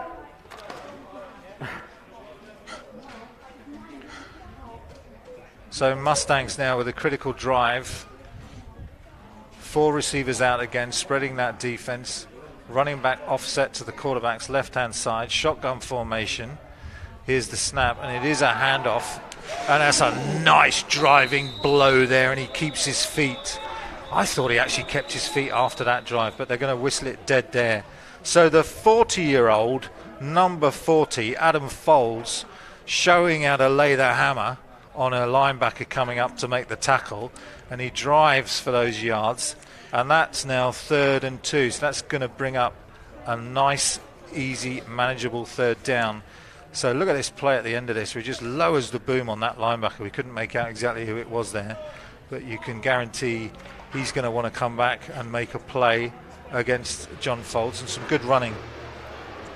Caesars are changing their players around, just spotting this line up in formation. 4 receivers then for Doncaster on this 3rd and 2. They want to keep this drive moving. It's play action. Edwards going to keep it himself, and Pearce gets that first down and a little bit more. So a nice play. They know that John Foles has been running well. They go to play action. Sorry, Adam Foles has been running well. They go to play action, and Edward Pearce keeping it round the left-hand side for a good pickup. This is nice. This is good from the Mustangs. This is exactly what makes a good game of American football. They're able to come back. No, we thought the Caesars were going to romp it. It looked like that from the first 2 opening drives, but maybe there is some life left in the Mustangs. 1st and 10. Doncaster now on the 29-yard line, so continue to make progress. Pearce takes the snap, looks left, looks down the middle of the field, and that's going to be a pick. So he goes for that post play, but number 4 picks it off and is making a good return there. So I don't have a number for number 4, but he's been involved in a couple of plays already, and that's a pick for the Caesars. So the Caesars throw a pick, and then Doncaster gift it right back later on in the drive. What do they call it? Caster's curse. Whenever you say something is going well, it automatically goes badly. I apologise to Doncaster for that, but it's a great play there by the Caesars, wasn't it? Just everyone tracking into the centre of the field and getting that ball. Well, they've played well in the defensive backfield a couple of times where Pearce has tried to go deep and hasn't been able to. He's had to hold the ball. He's had to run it himself.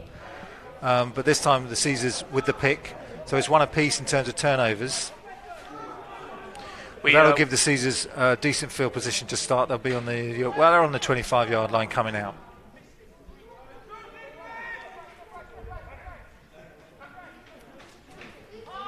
Ball is snapped, and just on the fingertips of number 9 there. Dangerous play there by number 9, because you want to make the catch, don't you? That's Andrew Lovett. You want to make the catch, but at the same time, you've got linebackers, you've got defensive backs all bearing down on you once that ball's in the air.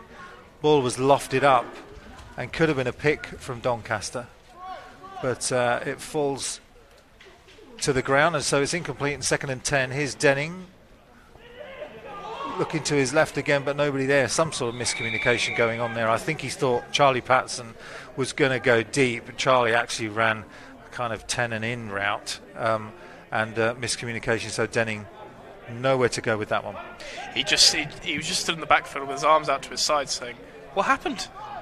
There was obviously, in his mind, he was confident there was going to be someone there. That's why he just turned back and threw it up. But as you say, maybe there was some sort of miscommunication there. So 3rd and 10 for these Caesars with a 13-0 lead. Just bounces into touch there. 1 turnover apiece. Denning in the shotgun, 4 receivers set. Running back comes to this near side, and Denning goes down hard. Good pressure from that Doncaster Mustangs defence, and that's Callum Watson busting up the middle there to deny Denning the opportunity to throw the ball. And Denning did a good job just to hold on to it. You can see the blitz straight up the middle. They both shed their O-linemen very easily. They just pushed them into each other, and that gets 2 defensive linemen through. And it was too much there for the offensive line of the Caesars.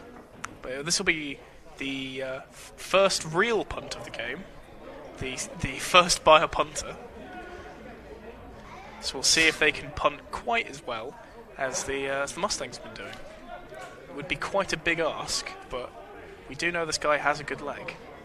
So 4th and 20, obviously no choice here from the Caesars. They had to think about it, and the captain on the field, Ashley Matthews, there's called a timeout. Not happy with what he's seen in the punt formation. Obviously, with that 2-score lead, they want to protect it as much as they can, and it is smart to call the timeout in this half. First timeout. Caesars. Time is 11:06. I think that timeout there was for too many men on the field. Bash just wants to make sure they weren't going to get penalised before the kick. Yeah, and it's a smart move by the captain. If you see that, you know you have the timeout available. We haven't taken any so far, so take the timeout, get it right, and don't make any silly mistakes and give the ball up to Doncaster. It's not as if the Caesars need it right now. They don't need that timeout. So thank you, ref, for that whistle with your mic on. Here we go with the punt. It's a silence now. So Caesars managed to cheat the Mustangs offside there, so that'll be coming back for the flag, at least from there. We can still hear the microphone. So flag's down. The ref still got his mic on. So we can hear pretty much. I think he switched it off now, which is just as well, while he talks it over with his colleagues. And we should get the signal coming now.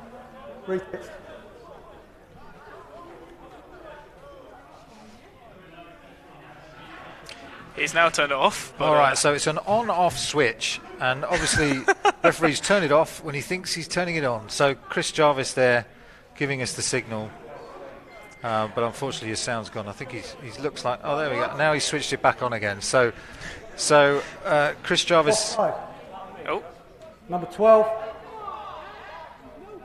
5 yards, previous spot, still fourth down. All right, so it was an offside after all that on Doncaster. The referee has sorted out his mic issues. So well done, Chris Jarvis, our referee today. And that will be a replay of fourth down, James. yeah, so I can't imagine they won't be punting again. They're just going to do it from slightly better field position. It wasn't an amazing punt, but it wasn't a bad punt either. I think they'll be looking to get it a bit more across than up this time. We'll see. So a high snap, well taken by the punter, and a decent kick. It's a live kick, and the Caesars run down to secure that ball. So no return from the Doncaster Mustangs, and that will be where the Mustangs will take over on their own 19-yard line. So a decent kick. Welcome to anyone also who's joining us after the conclusion of the amazing England victory. 6-1 in the end there. It's coming home, James. That's all I can say. It's coming home. Thank you to Tom22 Howe for tweeting in. Watching from the River Maya in Mexico whilst eating breakfast. Hello to you in Mexico. Former producer Tom Howe, that. Well, thank you for what, Tom. I hope me and Kyle are doing just as good a job as you're used to. Caesar's looking confident so far. Obviously, the last two drives not ending in a score won't be on the cards for them. Won't be part of their game plan. But we'll see how they react to the Doncaster Mustangs coming out now. So Mustangs with 4 receivers out. There's a slot to the top of your screen. There's 2 receivers down in a bunch formation to the bottom of your screen. Edward Pearce Wilkins, the linebacker, coming off the edge, and that's a nice block to free that runner, Adam Folds, and he's got a good turn of pace, manages to get that edge. So Andrew Wilkins, the linebacker, coming hard off that edge, but they managed to pick up the block, and that gives Adam enough room to make 6 yards on that play. So a good play off first down. You can see the blitzers, number 22, coming off the edge, picked up well by 76 on the trap, and a nice play. It's a real shame because the Caesars had the blitz there. They just overshot it slightly. He could have taken him quite well easily into the backfield, but just slightly maybe took 1 or 2 more steps than he needed to.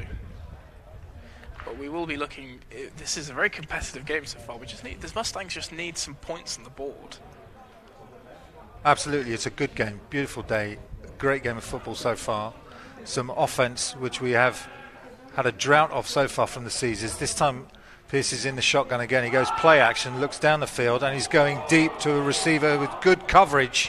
And the receiver making every effort to catch that ball. There is a flag, however. And so often you see if there's any contact down the field between that defender and the receiver, that's going to be called pass interference. I think we very well could be seeing that defensive pass interference. But it does appear as if, I think... Pass interference. I can't tell whose number that is by now. Number 45. I do think it is 15 yards that man they've been previous throwing it spot, to the first entire game, Mr. Joe Powell. He seems to have hurt his arm. Yeah, Alex Armstrong with a penalty for the Caesars, which is unfortunate. You're trying to do everything you can. You're in a good position, but you've got to look back for that football, and if you don't, you're going to get the flag every time. You're right, though, James. Number 85 did look like he went back to the huddle holding his arm, so let's hope Joe Powell is okay, because he has been a factor in this game so far, and he's been an exciting player to watch. They've hello from Miss J. Moore Thomas, J. Thomas from Australia. Come on, Caesars. So we've got international fans for the Nottingham Caesars today. And Jay, a wide receiver last season with the Caesars, good player, and good to see he's offering his support to the Caesars. So here we are, shotgun on first down. It's going to be offside on the defence, but they're going to run the play anyway and see how this one runs out. It's a good tackle by Ashley Matthews, so a small gain there from Adam Folds as he takes the ball up for about a 4-yard gain. So we'll see what they do. They'll obviously probably take the flag here and keep the down. See, we spoke earlier about mental errors. Now, the Mustangs started with a few quite bad errors near their own end zone, and now it seems to be the Caesars that have drawn quite a few fouls in a row. Was that 2 then, and then we had 2 in a row earlier as well? Maybe just everyone needs to watch the ball, I think. Offside. Defence. 5-yard previous spot. Still first down. So the Mustangs making the smart choice there because they get to retain the first down and 5 rather than take the run from Adam, which would have given them 2nd and 6. So we've got another first down, 1st and 5 off that offside penalty. Both quarterbacks doing well in drawing those defensive linemen and those blitzing linebackers offside. Obviously the defence is keen to get to the ball as quickly as possible. So we're right at midfield, or very close to it now, with Doncaster coming out with that 4 wide receiver set, all 4 receivers out wide. Shotgun formation for Edward Pearce. Takes the ball, play action.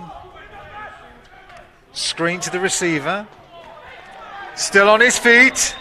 Does very well fighting through a number of tackles there of the Nottingham Caesars on that sideline. And that's the sort of play where you can just, it's like an extended handoff, isn't it? You just drop that ball out to that receiver and let him make some moves. Perhaps Matt and George are still at the wedding. Carl and James are dressed like they left early. Thank you. But it was a very good hit into contact there. He lowered his shoulder and he kept driving. I think if he'd managed to stay on his feet, he could have been away.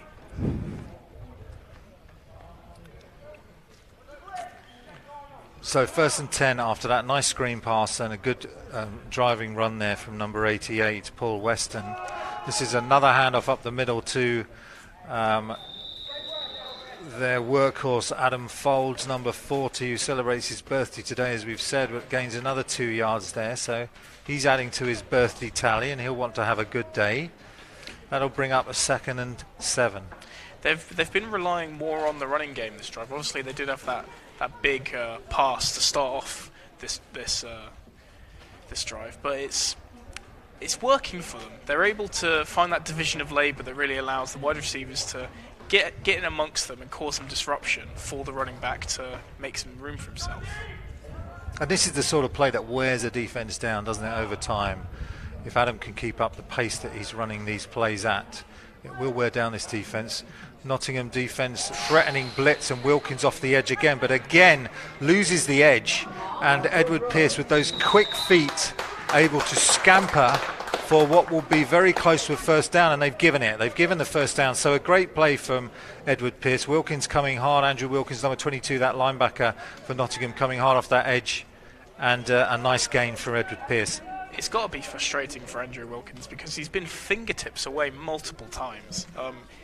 I'm not sure what he can do differently. Maybe he just needs to control his first step a bit more, but both sides looking very strong when the blitz does happen. Obviously, as we saw there, Ed Pearce using his wide receiver speed to get out into the flat. But so before you know it, Doncaster now in the red zone, lining up at the 15-yard line, looking like they could threaten to score, driving the ball well.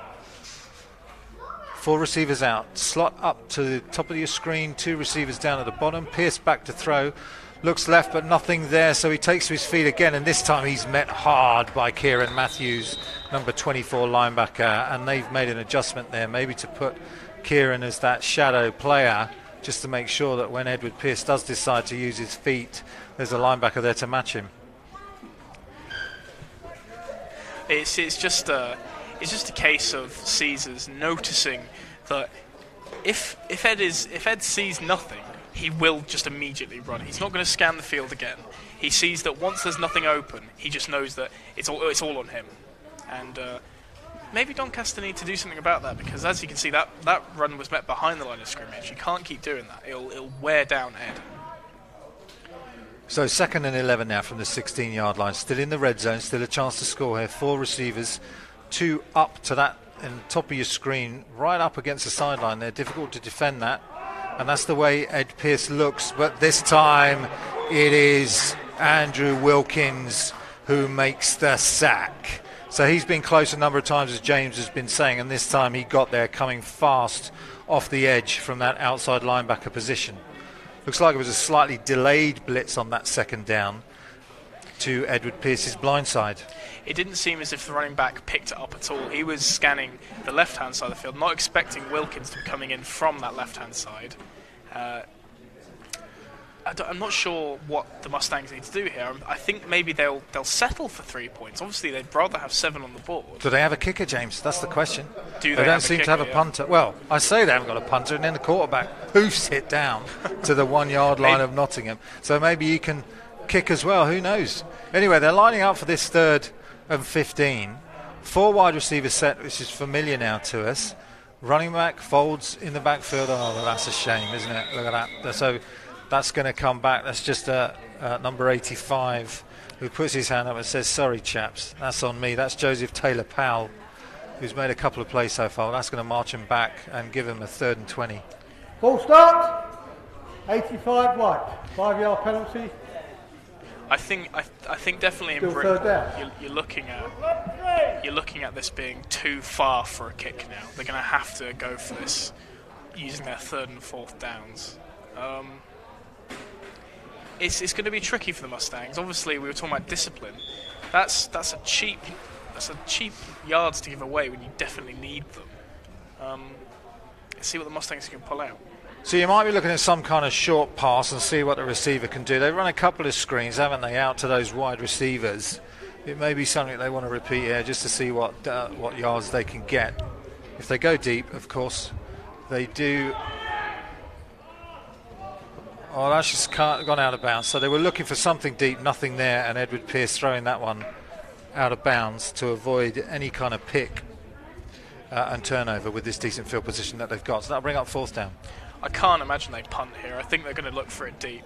They could punt, but I don't think they would have to have some very precise punting from their quarterback to be able to make this worthwhile. So I think we're going to look for something deep. It doesn't have to necessarily be that deep. They're only looking for. Well, they do want to push them back. They might be looking to put their defense in a better position. So we'll see what they're able to pull off here. We've seen the Caesars, let players get behind them on these critical downs. So it is 4th and 20.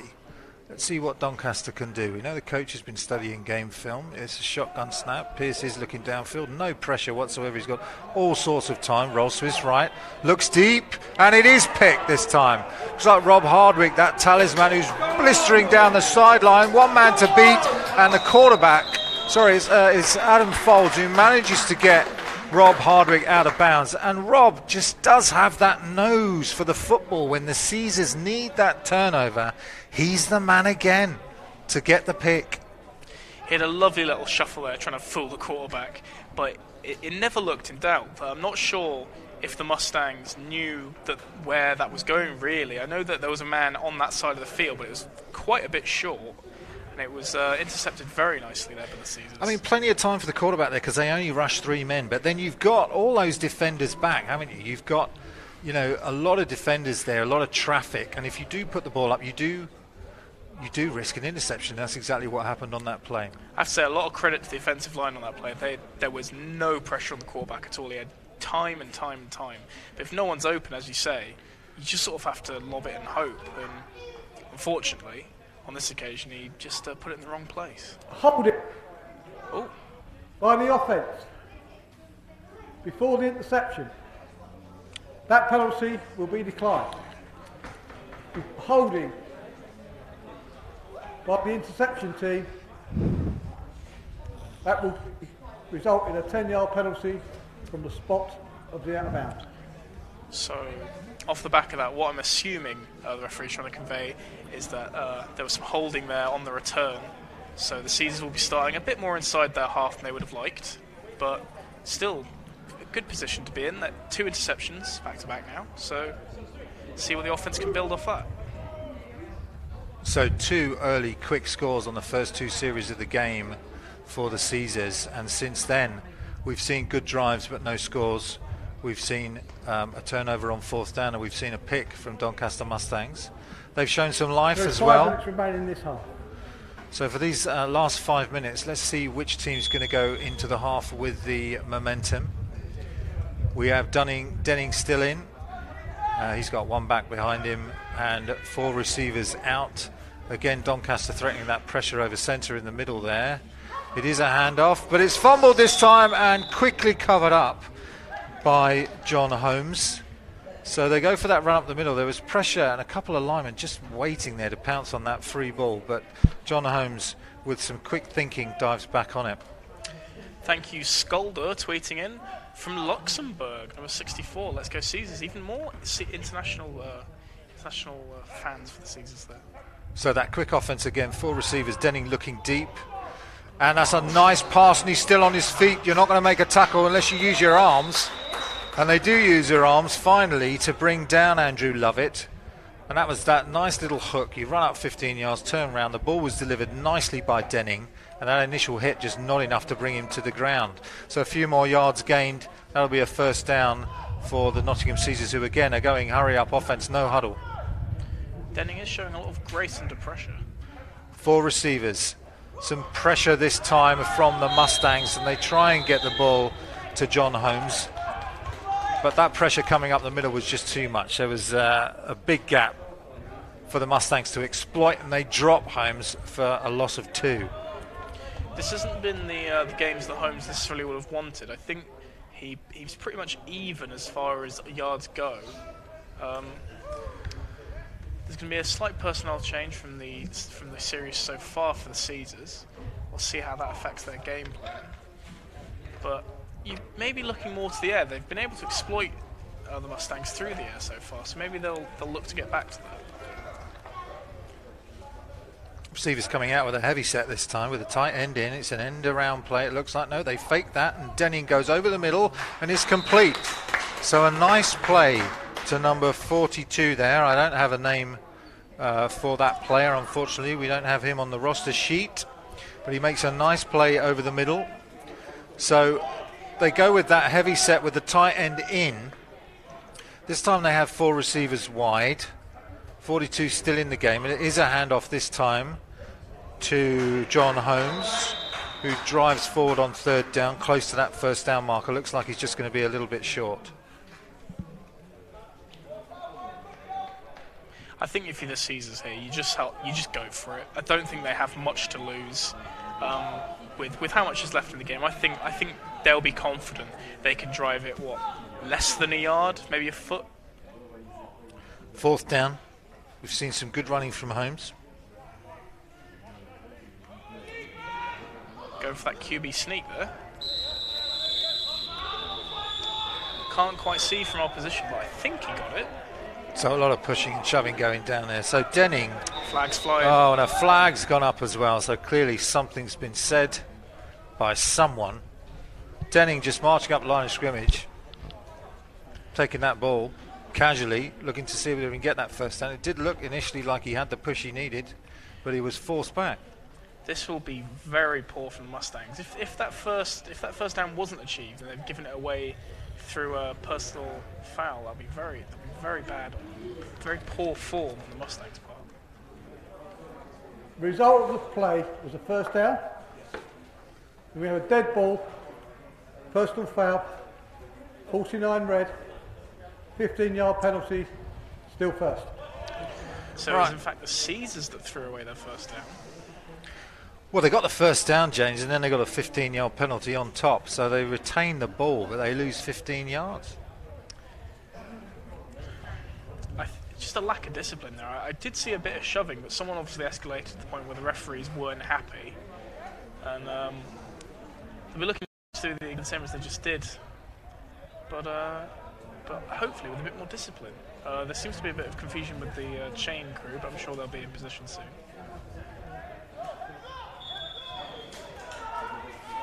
So they do retain the ball, they do get the first down, they lose the 15 yards, and it's 1st and 10 again.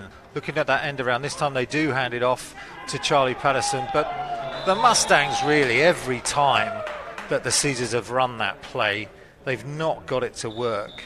And that's number 81, Callum Johnson, who was there yet again, and he made exactly the same play in the first quarter. It's a play that's not seen a whole lot of success. The dummy actually on that play, the dummy version is actually working far better for them. They've got 2 impressive passes from that dummy play, but maybe they need to look at how they're performing that sweep. Is it 2-minute warning, coach. Caesars have 2 timeouts left. Mustangs have 3 timeouts. So as you can hear there from the referee, there'll be 2 minutes left in this after the 2-minute warning. And the Caesars are in a confident position for this half. Caesars have 2 timeouts. Okay. So I think everyone knows now it's a 2-minute warning. The referee's gone to both sidelines to explain it, which is helpful. Thank you to Chris Jarvis. 2 minutes to go. Let's see if the Caesars are going to go for an addition. They are 2 drops back. Looks left. He has a man open, and that's nice by Charlie Patterson, who just, it wasn't the best throw. Patterson just took his time and snatched that ball out of the air for a short gain. It will bring up 3rd and 5. That's the play that we tried to see from earlier, where he tries to catch it in his fingertips. It didn't work last time, but he had just enough grip on there to bring it down back into himself. So again, going hurry up, Denning back, under pressure, looks left. Patterson is wide open and drops the football.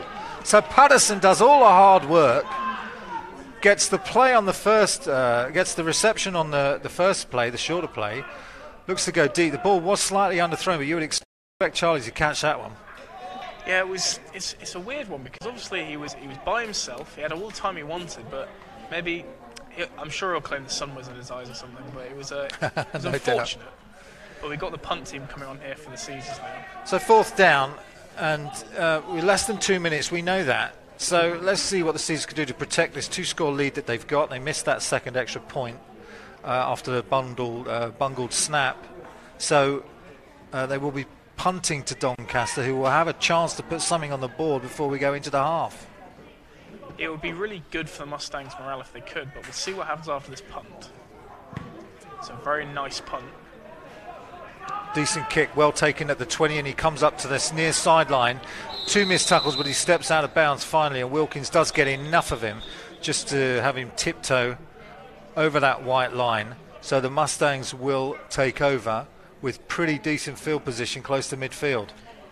I think the thing they have to work on, because they have been in this position before, they start with good field position and they have to work their way down. They have to work on. Block in the back. 44 white. Your 10-yard penalty from the end of the run. 1st down. So they'll still be in pretty okay field position, but it will be 10 yards back than it was when I was speaking previously. They've had a good show offensively in the last drive. Let's see if they can replicate. Time remaining. So that's 1-1-4. So 1 minute 14, I think, left on the clock. If I've understood Chris Jarvis correctly. Sam Kelsall there with the return. He'll be disappointed that Craig Jones had that block in the back to push that drive back to beginning at the 25-yard line rather than the close to the 40 for Doncaster. We did have a tweet in there that said that hopefully the Mustangs can make it a bit of a competitive game there by @DC a string of numbers, but it's good to see the Mustangs got some sport as well. Absolutely. So trips out for Pearce. The slot back is in. 1 back. They look to go play action, but the whistles go, and that's going to blow the play dead. There's a flag at the top of your screen there. Full start. 87. Offense. 5-yard penalty. Repeat 1st. So that's Josh King for the Doncaster Mustangs, who is guilty of that false start. So this drive starts off with 2 penalties, one on the punt return and one on the 1st down. Not the most auspicious start. No, Josh King is part of that deadly wide receiver offense that they have. Him and Joe Powell, but not really seen much of Josh King today. So we've got trips left if you include the slot back in. One receiver down at the bottom of your screen. Here we go with the handoff now on that trap play. Gets a decent block to the outside, but the Caesars are there. And it's number 30 turning it back in. Forces the runner back inside. And Adam Folds, doing the best with very little that he had on the field, has to change direction. And the Caesars there to track him down. Another flag on the play. He was able to reverse the field quite well, but we'll see what this flag's for. It does appear as if it will be going against the Mustangs again. So a good defensive play there by the Caesars with number 30 Tony Wills. Number 88. With half distance penalty, but still second down. So well spotted by the refs. That's Paul Weston, number 88. I don't know whether we had to see that on the replay, but a clip, obviously a block below the hip, and that's illegal if you're certainly within that 5 yards of that line of scrimmage. And that's going to march him back 15 yards. It's a big penalty, that one. So we've had 2 downs and a punt, and penalties on each of them.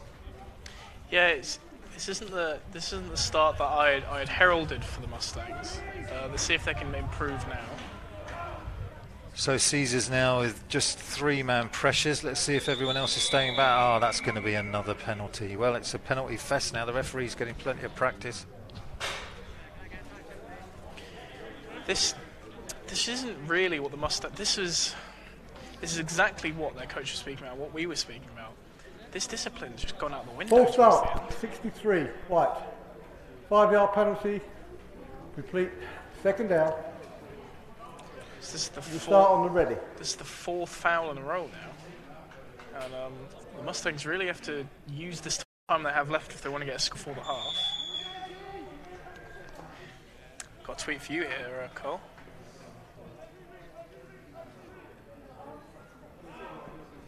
We'll come to that in a second from Matt, who's just tweeted in, Matt Walker. There's Edward Pearce on the scramble down his right-hand side. And Ashley Matthews, number 31, is there to bully him out of bounds, but he does scamper for a gain of about 10 yards. That's going to bring up a 2nd and 15. So thanks to Matt Walker for tweeting in. Keeping your seat warm, Matt. Looking forward to you getting back from wherever you are. Watching on his travels, so no doubt he's in some exotic location. that run there by Ed is really exemplary of what the offense for the Mustangs has been in this entire half. It's been driven through in Ed, really. There's been a few highlight plays that didn't involve him, but every big impact play has been through Ed Pearce. So 3rd and 15 now, with the clock running down. They go to trips at the top of your screen, nothing at the bottom, but then have a running back who switches to that side of the field. And again, the ill discipline for the Doncaster Mustangs on this critical drive, really, for them. It looks like movement Full again. start, number 82, white. 5-yard penalty, we played it down. Well, maybe it's the heat, maybe it's the cadence from the quarterback, but something's going wrong there for the Mustangs. They need to sort out these snap counts so they can at least get the play off. That's all Ed's hard work then, just driven back by another penalty. You have to think maybe they're just anxious to get the play off. Maybe they just want to get in at the half and have a rest. Some of these players are going to be very tired at this point. Well, you're right there, James, and that might account for it. We got 3rd and 20. Mustangs pushed all the way back to their 15-yard line. Time running out in this half. Motion to the bottom of your screen here. It's a handoff to Adam Folds. He breaks that first tackle and he's looking for more. But the Caesars do rally behind that. He only manages to pick up 3 yards. So Adam Folds still fighting for yardage towards this end of this first half. But it is going to bring up 4th down. The birthday boy still driving his legs forward in that play. Time out. Caesars. So the Caesars About signifying that they still want a 18 shot. seconds left in the half. 18 seconds, I believe, in the half now. So the Seas obviously going to be looking to try and make a big return on special teams and maybe get some points in before the half. We'll see. Obviously, because the Mustangs aren't running a traditional punter, I'm still not sure what they're going to do when they line up. I'd assume punt because they're far too close to their own end zone to really try anything too special. But we'll have to wait and see. Yep, I think you're right, James.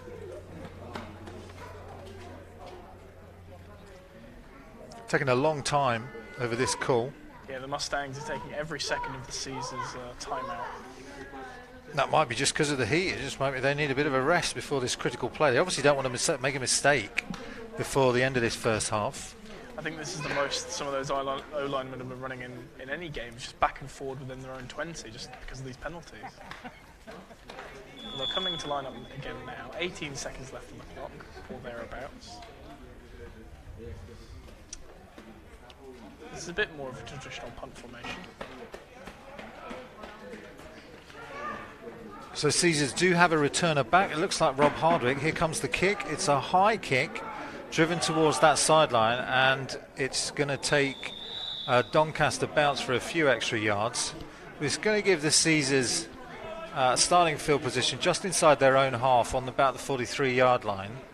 And given the way Denning's throwing the ball and given the speed of the receivers, we might not have seen the end of scoring in this half. Caesars do have one timeout left. It goes a little bit back to earlier when Seconds remaining. When Ashley Matthews called that timeout for too many men on the field. At that point, it seemed as if the Caesars could give away timeouts, but maybe they would have liked this timeout now coming into this last drive. Yeah, absolutely. Good call, James. A few seconds left on the clock now. 4 receivers out. They're in that pistol formation with one back behind Denning. The plan will be to go to the air. Doncaster coming with pressure from 5. Denning looks to his running back, but then goes deep to Charlie Patterson. And at the end of the day, Patterson has to play defensive back and knock that ball down. So good position there from number 12 on the Doncaster defence. It's a very strong bat down there from Charlie. He knew he wasn't going to get to it. He knew there was a man in front of him. So his instincts immediately went from wide receiver to DB, as you said, and he made a very good play on it. So again, Denning on second down with time running out now. Gone still to that hurry-up offense. Folds goes right on a wheel pass. Denning looks left and it's incomplete. Good play by the linebacker.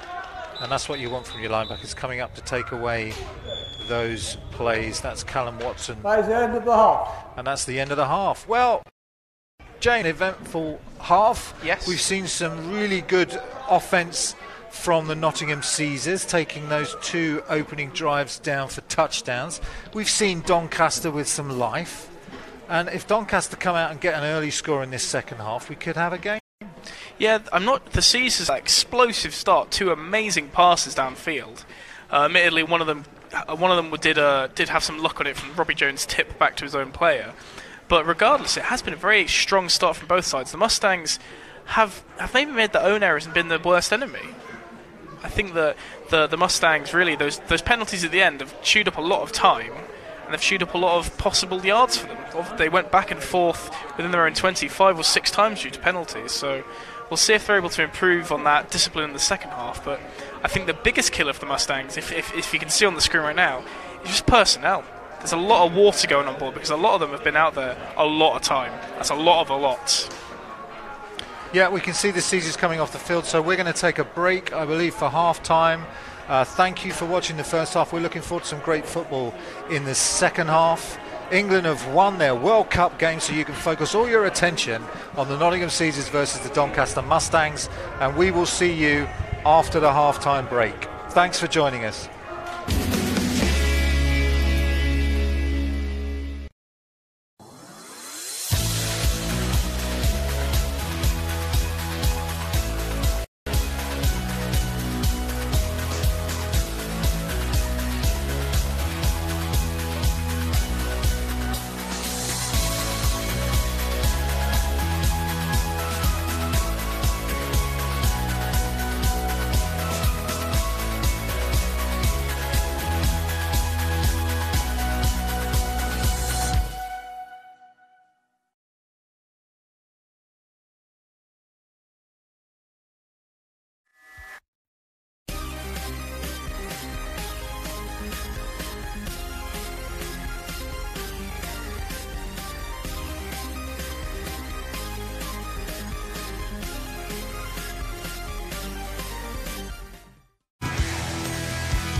So welcome back, everyone, to the Nottingham Caesars versus the Doncaster Mustangs second half. Just before, we've been looking at some scores from around the league, and it looks like the big game today obviously is the London Warriors against the London Blitz, and that's currently, by the looks of things, still in the first quarter, and that's 0-0. Well, what else can you see on the scores there, James? So we've got the Essex Spartans with 21 against the Norwich Devils at 26. The Glasgow Tigers are currently training 10-0 against the Gateshead Senators. The Ipswich Cardinals are up 21-3 against the Maidstone Pumas. And the Dumfries Hunters are down 6-21 against Aberdeen Rough Riders. And as you just heard from their referee there, Doncaster deferred in the first half and have obviously elected to receive. The Coventry Jets are getting beaten 7-34 by the Shropshire Revolution. So the Coventry Jets woes continue. An even worse season for the Coventry Jets. But we've also got the Cambridge Cats drawing 3-3 with the Kent Exiles, who are looking to have a big game today based off their youth programme's massive victory yesterday. The East Kent Mavericks are currently trailing 7-0 against the London Hornets. The South Wales Warriors are up 8-0 against the Cornish Sharks. The Herefordshire Cheetahs are 20 up against the Swindon Storm after their amazing 3-figure win last week for the Herefordshire Cheetahs, joining 110 points, wasn't it, James? Amazing. They're joining two other teams who have ever scored 3 figures in the British leagues. The Berkshire Renegades are up 22-8 against the Bristol Apache. The Furness Phantoms are 27-0 down against the Chester Romans. East Kilbride Pirates are down 13-36 against the Manchester Titans, who are having a very good season. And the Portsmouth Dreadnoughts are up 8-3 against the Bournemouth Bobcats. So you can keep up with all the scores on the Double Coverage website. Our friends at Double Coverage continue to provide excellent coverage of the British game. One thing we didn't mention in the first half, from the Doncaster Mustangs perspective, they had a player, Paul Oates, who died suddenly and unexpectedly last July, aged just 42 years old, and he managed to help 6 people live through organ donation. So Doncaster Mustangs not only donating their season to him, dedicating their season to him, Paul Oates, but they want to encourage you as well to sign up for donation so that you can help people after your death, and obviously Paul Oates has done that and made a big impact to those 6 people's lives. So well done, Paul. We remember you fondly, and good on the Doncaster Mustangs for supporting such a good cause. Obviously, it's a tragedy when anyone dies, especially in a sport that we all love. The entire league has been holding a minute's silence for him last week and the week before. So the Mustangs will be taking his strength, and I'm sure the other people who accepted his organs will live on through them. Yeah, and we remember Charles Mack as well from Cambridgeshire Cats. So we're ready for kick-off here. Caesars kicking right to left. Mustangs picking the ball up at their own 15-yard line. And that's a nice tackle, a good form tackle, good way to start the half there. It was collected well by the Mustangs, but he just ran straight into his arms, and that tackle was beautiful. That's Callum Mitchell making that tackle on the return, and that puts a quick end to that one, but it will bring up first down. First series of this second half for the Doncaster Mustangs. They need a score early, don't they, James? I think you need that. I think obviously when you come into the break down, you want that little bit of inspiration for the rest of the half. You've got a whole 30 minutes to play. You need that spark right from the go. So if they can replicate what the Caesars did when they received in the first half, we could be looking at some very interesting and competitive football. So we hope the Doncaster have kept out of the sun during the half. They did erect a tent on that far sideline, which you'll probably see as we flash past their sideline. So hopefully they were huddled under there, got hydrated, because there aren't a lot of them on the sideline. They are playing a lot of Ironman football, but here they are, 1st and 10, 3 receivers out. That familiar setup now for Doncaster. Tight end in, and they hand the ball off to Adam Folds. So he opens his account with a 1-yard run. Not much there, and good defence on the edge there this time from the Caesars. It was set upon very quickly by the Caesars. It was an odd decision by the running back there. I think he could have gone to the outside, but maybe he saw something that I didn't, and chose to cheat back inside. So that's going to end up with a very, very short game. But the Mustangs still have all to play for. 2nd and 9. Caesars being very effective on their offense with that no huddle. Doncaster staying with the traditional huddling up and coming out with 3 receivers. 2 to the top of your screen, 3 rather to the top of your screen, 1 to the bottom. And this time it's a play action, and they look to complete that screen, but Edward Pearce can't get the ball out to his wide receiver on the top of their screen there. It's a play they've tried again and again and again, and it has worked a few times, never for any great gain, but I don't know, they seem to be very slow back in, just jogging back to the huddle rather than running back in. Number 85 there, Joe Powell, not even bothering to go back. He knows what play they're going to run. Yeah, he's conserving energy on this very hot day, so they are taking their time coming out of the huddle. Only 2 scores down, but you would expect them to have some urgency to get back into this game as quickly as possible. Yeah, 4 receivers out. Empty backfield this time as they keep a tight end in as well. So Ed back to throw, plenty of time but nothing down open, so he scampers to his left for a gain of maybe 1 yard before scooting down to the ground. Well, it wasn't so much as a slide as it was just a drop. He just immediately stopped, and Caesar's player very keen to make sure that the referees knew he had no part in it. So disappointing on the first 3 downs from Doncaster. They've lost a yard in total, and it's going to bring up 4th and 11. Can't see them going for it here so early in this second half, so I would expect that punt from the quarterback formation that they've been going with at the beginning of this first half. Hang on a minute, they come out with an empty set and 3 receivers to the bottom of the screen, so maybe they are going for it on 4th down. No. Well, he's looking for the fake, so he fakes the kick, he runs to his left and manages to get the first down. So all the way for 12 yards on that scamper. We've seen it before, but we didn't expect it on 4th and 12 from your own 15-yard line. This is that element of surprise that I didn't think we'd actually see. I thought I theorised about it, but clearly the Mustangs are willing to try anything to get that first score on the board. Well, they needed a spark, and that's given it to them. First down and 10. But again, this is Ed Pearce being Ed Pearce. He's carrying the offense at the moment.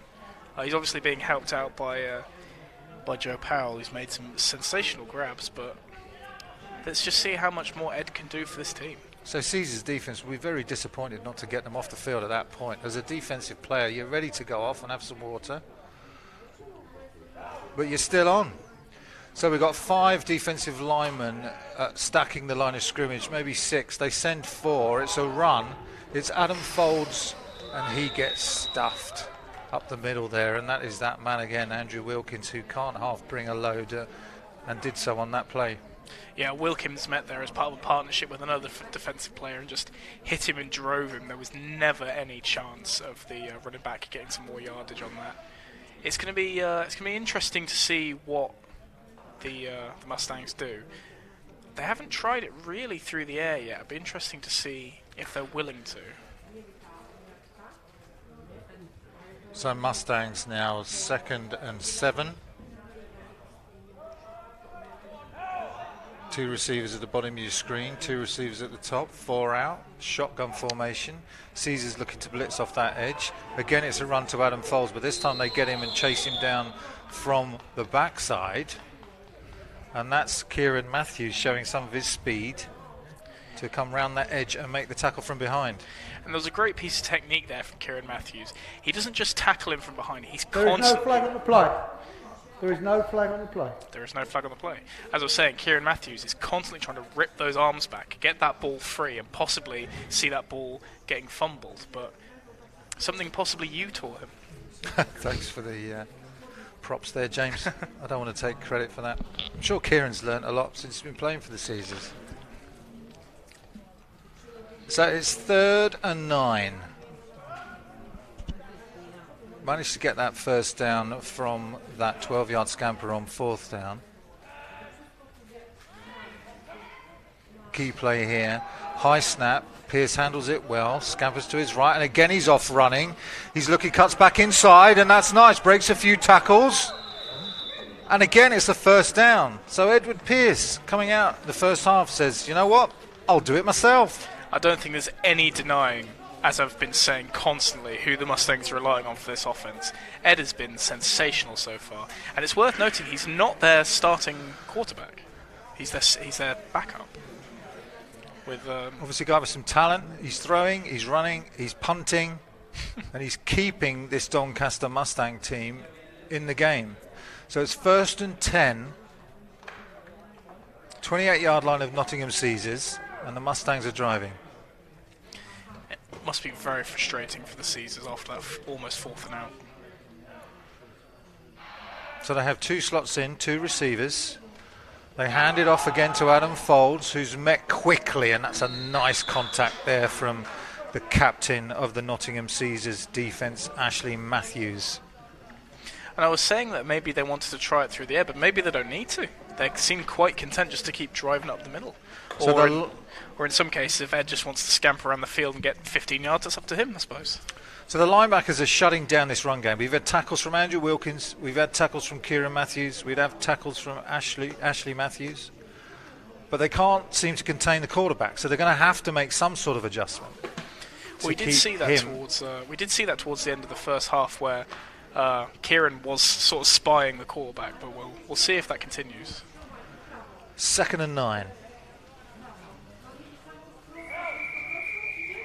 4 receivers out, but whistles blowing all over the field.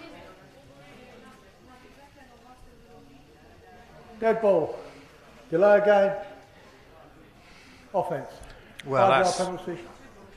Still 2nd down. Well, we pointed it out, James, didn't we? It didn't seem a lot of urgency from the Doncaster Mustangs coming out this second half. Kind of taking their time coming up to the line of scrimmage, and they paid the penalty there. I'm not sure. I feel like they were in the position to snap if they wanted to, but 4 receivers out, 2nd and 15. Pearce, play action, looking deep, goes for that corner pass. A man was open, but 2 defenders rally to the ball, and in the end, it was pretty much uncatchable. I think there was even a chance there that Caesars could have made a play for that, but I think they were so focused on shutting down that powerful wide receiver, they just thought, as long as it's not in his hands, I don't mind. I'm quite happy to take that play again. 15 yards off? Roughing the passer. Caesars. 15-yard penalty. First down. So I didn't see a number on that one, and I must say I missed that call, but it's a roughing the passer, and that will give them a first down. So Doncaster driving through the feet of Edward Pearce, and penalty yardage. We'll see how the Mustangs react to this, because they have had some quite good short passing play. It'll be interesting to see if they do rely on their back and their running game again, but I'd really like to see some passes. I'm not very confident in their passing game right now. So into the red zone go the Doncaster Mustangs on the first drive of this second half. 4 receivers out, bunch set down to the bottom of your screen. Shotgun. Pearce takes the snap. Looks left, but the receiver didn't get his head around quick enough. So the timing didn't work. And again, Joe Taylor-Powell, who they keep trying to go to, they couldn't get the completion. Not seen a completion so far this drive. It's disappointing. I want to see some passes completed. It's fine teams can win just from running the ball, but that lack of flexibility will eventually just give away your entire game plan. And maybe Joe Powell just didn't turn early enough for that to work out, because the Caesars back was more in position to catch it than he was. Empty backfield, 5 receivers out. Trips bottom of your screen, twins at the top. Ball comes, here comes the pressure as well. Wilkins gets him. Great pressure off that right defensive side, unblocked. And then you got Wilkins coming at you full speed. The best thing to do is to hit the dirt. And Wilkins has been a constant pressure throughout this game. He's missed a few times, but he's made some very crucial hits. And of course, he's now got 2 sacks on the game. So we'll be looking at Wilkins as an impact player throughout this game. You can see him there, just hands on hips. Obviously, the defense is tired. They have been on for a little while. They were expecting to go off much earlier than they actually have done. So this will be 3rd and quite long. See what the Mustangs have to offer. 3rd and 16. Pearce takes a snap under some pressure and looks to depend on those legs again, but then finds a man. He's not past the line of scrimmage, so that's complete for a gain of about 9. So a nice play there. Again, Pearce making it work with his legs, but also finding a man open on the sideline. So some good poise, but it'll still only bring up 4th down. I think, based on the personnel they've brought today, I don't think they have a dedicated kicker. I'm not sure if they're confident enough in their kicking to actually go for this. So I think they're going to try and get that 1st down. But I think if they'd had more personnel, maybe they would go for the 3. Just get some points on the board. We'll have to see. Looks like they're going for it, James, as you called it. So 4 receivers out again. They keep Adam Folds in the backfield this time. Some movement from the defensive line, and that might be a cheap 5 yards for Doncaster. Again, Edward Pearce using his voice there to draw the defense. Stop. 63 offense, 5-yard penalty, still 4th down. Oh, well, they call it on the offense, so that's 5 yards going the other way. Well, to me, it did look like the Caesars jumped, but I'll let the referee be the overarching voice on this. But again, it's cheap yardage, as you say. It's just the other way. They can't really afford to give away that 5 if they are going to go for it again. That brings it back to 4th and 15, 4th and 14. Yeah, so trips to the bottom of your screen, empty backfield, so they're going to send everyone downfield to see what they can get. Stays in for the screen pass, does number 88, and he's the one that Pearce goes to for a pickup of about 7.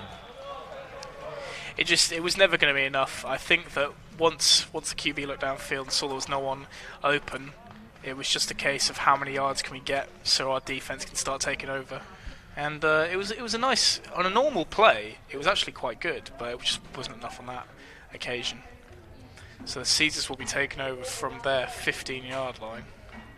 And we're hoping to see some positive things. What would you like to see out of the Caesars on their opening drive this half? Well, I think from a Caesars perspective, we want to see a repeat of that opening drives that they had at the beginning of the game, which was those 2 long drives that both went for touchdowns. And I'm sure they're looking to repeat that. They've made some considerable changes since the last time we saw them, James. I mean, this hurry-up offense really seems to be working for them. They seem to have simplified the playbook. So a good job with the coaches on the field during the short time that they've had to make these adjustments as Denning goes back to pass. And this one falls short of number 11, Robbie Jones, who's making his return. That is one of the problems possibly with that hurry-up, is because you're giving yourself such a short amount of time to get ready. Sometimes there is a little bit of miscommunication. We saw a little bit of that earlier when he threw it into space and there was no one there. But it seems to be working overall. 4 receivers out again for the Caesars. Denning back to pass, lots of time, steps up into the pocket and he's found his man, and that is Charles Patterson. But the Doncaster Mustangs are there with an excellent tackle. 2 guys there to bring him down. There's some great hands there by Charles. You heard the impact as it hit his hand, the thwap. But he brought it in nicely, and it's put them in a good position for 3rd down. Yeah, much more manageable 3rd down situation. 3rd and 5 now. 4 receivers out again for the Caesars. Denning calling the shots. He's done well so far in this game. Pressure from the Mustangs this time, but Denning steps back. That's gone over the head of the receiver. And there was a chance there for a pick, but it goes over the head of everyone in the end. And that'll bring up 4th down. It's interesting because Robbie Jones at the Caesars has played as a wide receiver. Traditionally, he's been, for at least his collegiate career, he's been playing at running back mostly. But obviously, the speed that he brings to a team has made him seem more of a wide receiver to the Caesars, and he plays that role just as well. So it looks like the other big game going on between the London... So he barrels his way for another 4 yards, and this drive stays alive and brings up 3rd and 6. I'd like to see some more passing from the new Caesars QB. Obviously, they've not had the opportunity to do that necessarily, but when you're on 3rd and 7, 3rd and 6, it's a good opportunity to get one of those short passes off and get that first down. We'll see if he's able to pull that off now. So 4 defensive linemen for the Mustangs, but Henley goes back to pass, and that's a nice pass. It's accurate, hits him in the hands, but the defensive back made a great play. A lot of contact there, but it was all in the effort of trying to catch the ball. I thought he was going to come away with that, but maybe just 1 or 2 swats got him, and the ball lands a few yards in front of him. So what do you do when a receiver beats you deep and you have to run back to the man? You make a play on the basket, don't you? You go for that football as the receiver catches it. Especially when you're turned away from it, you're not sure where the ball is coming to the player. So you just sort of have to put your hands up in the general area and hope that you're going to make some sort of contact with it. So a good defensive play there from Doncaster to deny the Caesars and Tom Henley's deep pass, which was a wobbly ball, but it was accurate. There's some serious confusion there by the Caesars about which personnel is staying on. I would be very surprised if they're able to get this off in time. No, they're not going to be.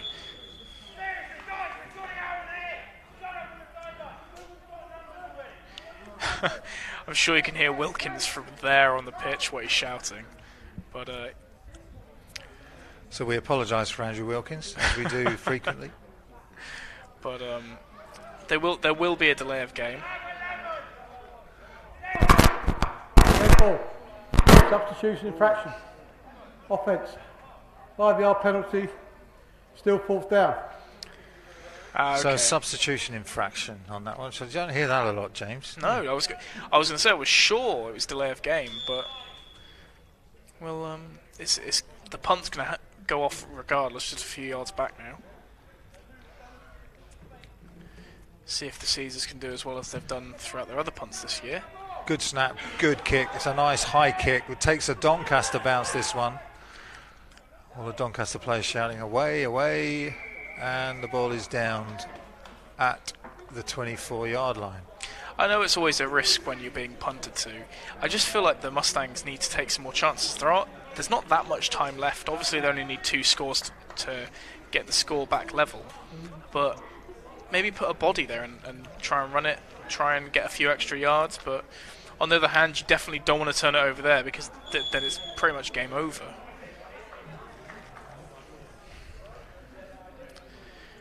There's some scores coming up around the league. So London Blitz have now broken that deadlock and made it 13-7 between them and the London Warriors. Tamworth Phoenix are up 20-0 against the Sheffield Giants, and the London Hornets are up 14-7 against the East Kent Mavericks. But we'll see what the Mustangs have in store for their drive. There's a change of QB there. Obviously after Ed's gone down, he's still receiving treatment on the sideline. I can't see who that is from here. Can you? Can't see who that is with a gold helmet. Looks like number 81, which is Callum Johnson, who goes back to pass. Plenty of time, and that's a decent ball downfield, but it's not accurate, and it's picked off by number 45 for the Nottingham Caesars, who continues to make progress down this right-hand sideline and is finally dragged out of bounds at the 33-yard line of the Doncaster Mustangs. So new quarterback in, Callum Johnson. First play from scrimmage, throws it deep, picked off. Obviously not what anyone wants on their first play of their drive, but he's a replacement quarterback. He probably doesn't play the position ever, and it's good of him to make an attempt. We would like to apologise for any technical difficulties that the stream has suffered. It's been a beaming hot day out here, and some of the equipment can get quite warm. The cables are melting, James. The cables are melting. It was number 45 there on the pick, Alex Armstrong. We'll see what the Caesars can do with it now. Oh, very nice, lowering his shoulder into that tackle. And it's something that I've been looking for all game from the Caesars is don't overcomplicate it. There's a man who's got 5 yard separation from anyone who's who's wide open, just go for the short pass. There's no reason that you have to go for these big passes every time, and I'm really glad to see that they're coming off now. So Henley doing well since he's come in for Denning. Keeps his ball moving now. It's 2nd and 5. Hands it off again to John Holmes. Keeps his feet chugging along through the middle. 3 yards. Massive scrum there as all the players get in to drive him back and forth. No real yardage made on that, so the Caesars will be looking at 3rd and 4. We've got a sub out here. Carl Watkinson coming out. See if the Caesars are able to convert on this 3rd. Will we see another short pass? I do hope so. Oh, Henley, well, he powers that one in there. Shows the strength of his arm, but maybe a little too hard. Although you can never complain about that as a quarterback, can you? Throw the ball, you expect to catch it. I always remember the lesson that we were taught was pass it like your friends in that sort of situation. You don't have to hammer it into his chest. If he's got that much degrees of separation, it's okay to make it a little bit softer so at least he can make it into his hands. But the Caesars are changing personnel. Will they attempt to kick from here? Or I imagine they must, because the punt can't be worth that much to them. Well, it looks like Denning's coming back on the field for this 4th down. So, he's coming out as a holder, I see. So we are going to see the brilliant leg of that Caesars kicker. But that looks like a 5-yard penalty, maybe another delay of game.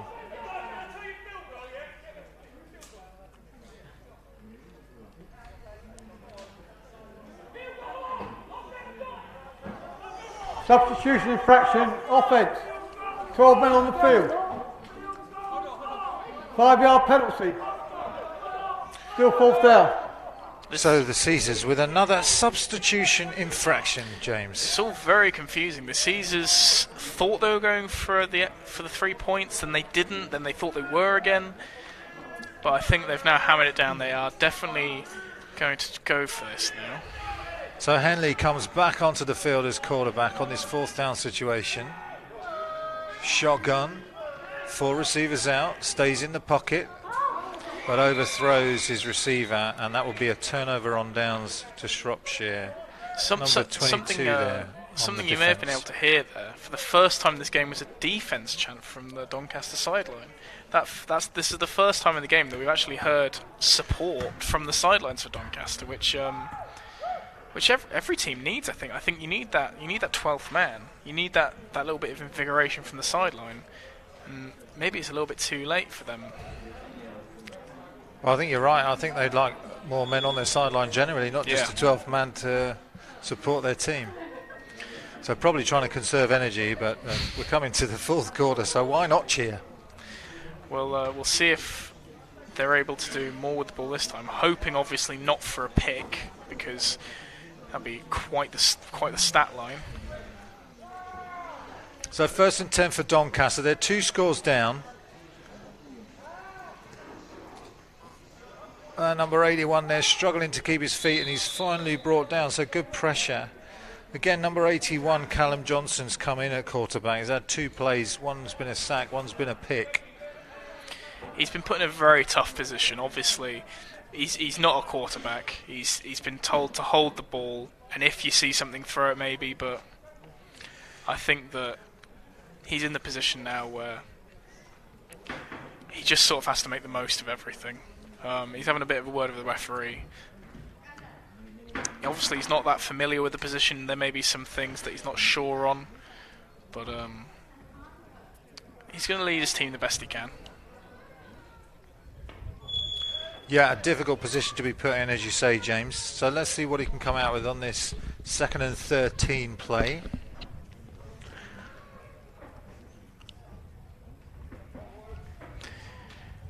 They're coming to the line, and I'd like to see them get some yards on this. It would be nice for this to remain competitive to the end of the game. So Callum dropping back, and he's close there with the reception, but Hardwick's closer to that wide receiver. That comes in and makes a good play to stop number 85, Joe Powell, getting anywhere near that one. See, it's really been just a case of some lucky moments for both sides scoring-wise. Obviously, I'm sure both the coaches would argue that it was all completely designed, but it's been 3 real plays for the Caesars getting those big passes off, and then Doncaster getting that one very big pass off with a nice series of runs. But we'll see if they can bring maybe more of a running dynamic to this drive. 3rd and 13 for the backup quarterback, Callum Johnson, from his shotgun, stepping back. Nothing there, so now he rolls to his left, looks to throw, but takes too long about it. Wilkins makes the initial tackle and they get the ball out. That's on the field. It looks like Wilkins has recovered it.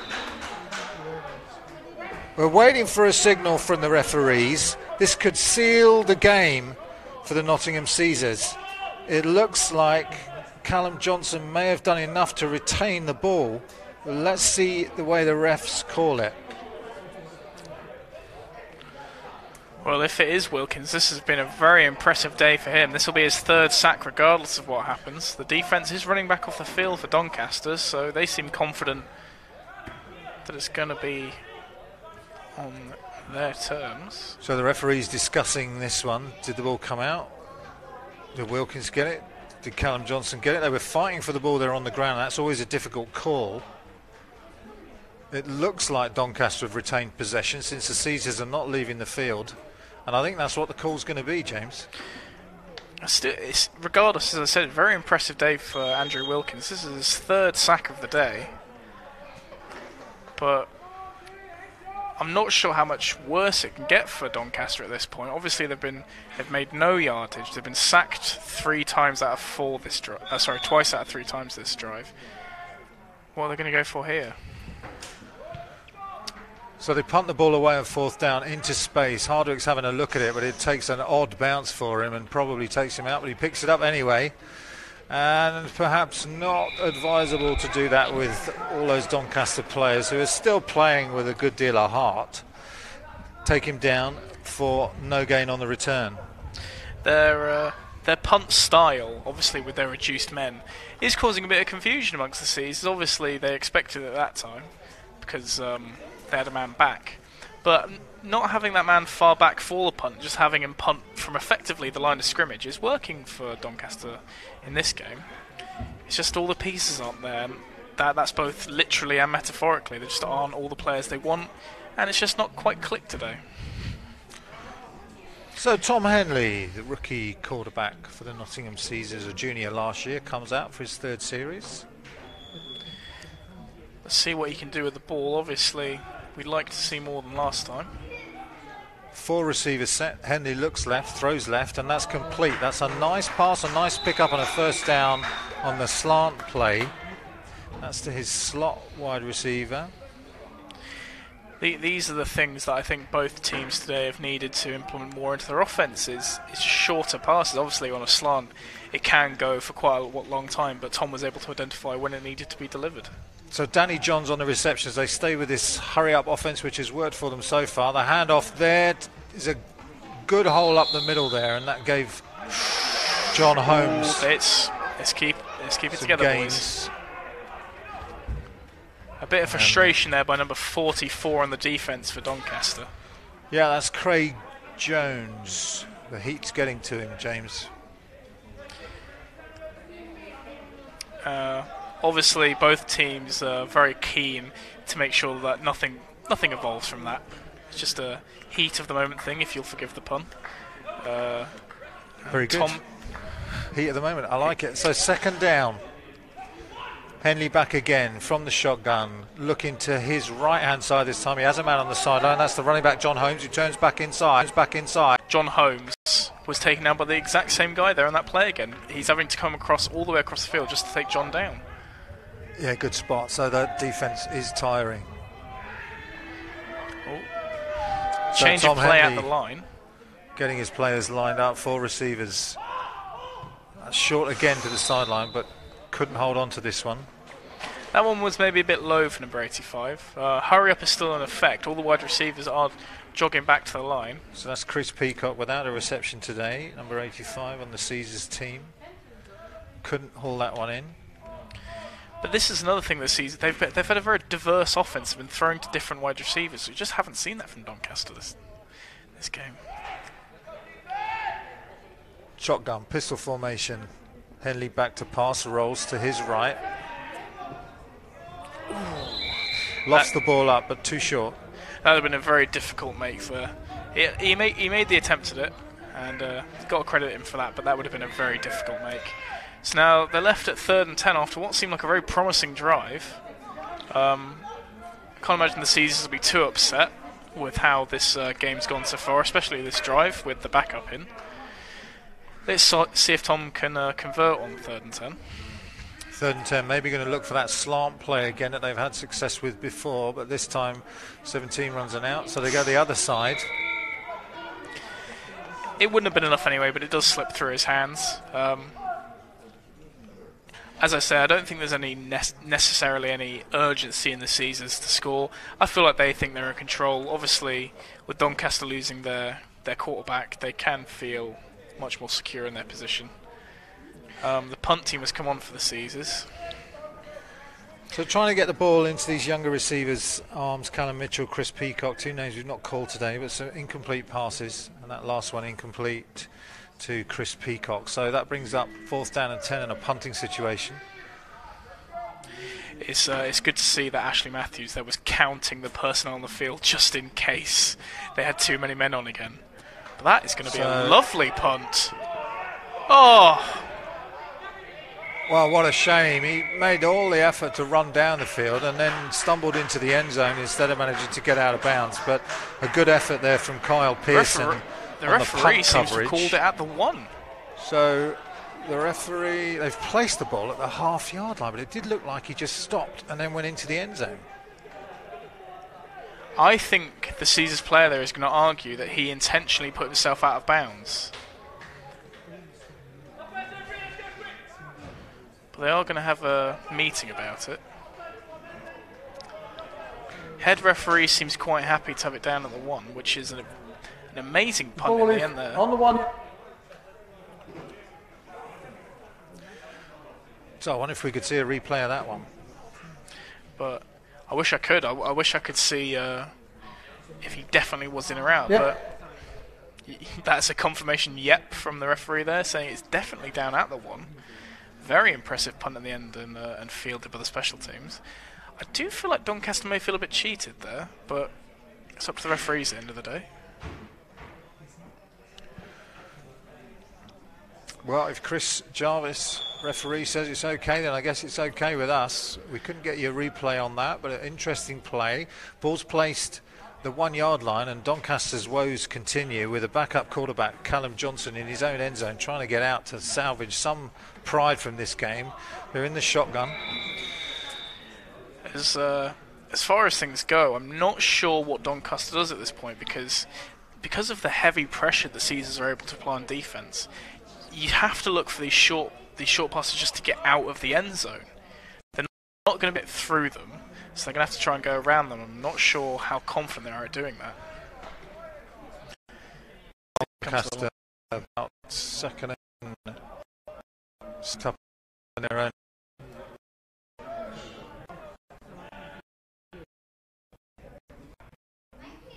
Pressure from the Caesars. They try and get it.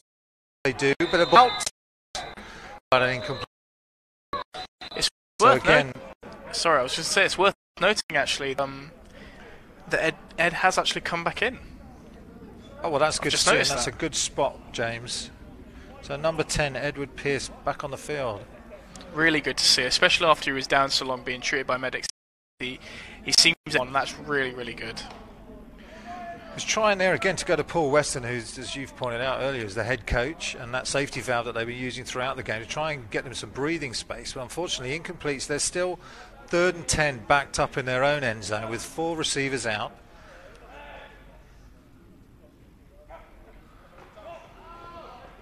And they're looking to go deep this time to number 85, but the ball is overthrown. So they're going to have to punt from their own end zone, which is always difficult. And they're not going to have it's not as if the ball's being placed at the 5 and you have a little bit of room. This is going to be back to the back of the end zone, punting. Now, having said that, as you pointed out before, they do have this formation where they're punting straight to the quarterback. You know, it's not a typical 14 yards, long snap back to the punter. It's about 7 to 10 yards. So maybe they won't struggle as much as we think here. They really can't afford to take a delay of game here. You can hear a few hurry-ups from the sideline.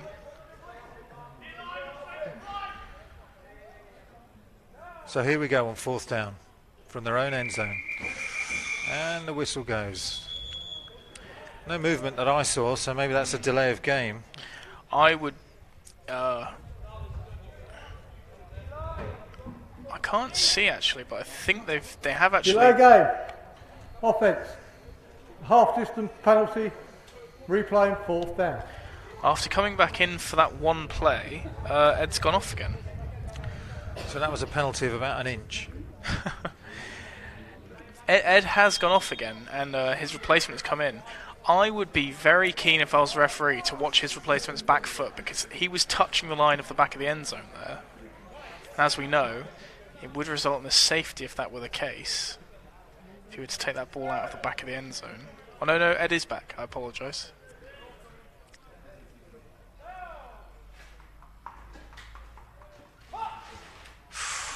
Oh, they tried to pull him off, and they might have done, but they get the kick away, and Hardwick's back to receive it. He takes it in space and scampers to his right-hand side. Managed to get past the first man and dives down to the 16-yard line. So a flag on the play. There's going to be 2 flags on that one. It's going to be an offside on the seats. There's also going to be a roughing the kicker, I imagine. He lit him up as soon as the border left, so I can't...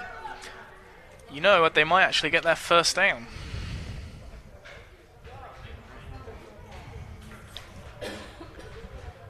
So we'll see whether this penalty is running into the kicker, roughing the kicker. It's also worth noting that Joe Powell is once again holding his arm to his chest. He really seems uncomfortable since the second quarter. Yeah, he's running off the back. He's not going to take part in this game again. And that's a good spot, James. So we have 3 fouls on the play. We have offside. Defence. That will be declined. We go Brook in the back. Red.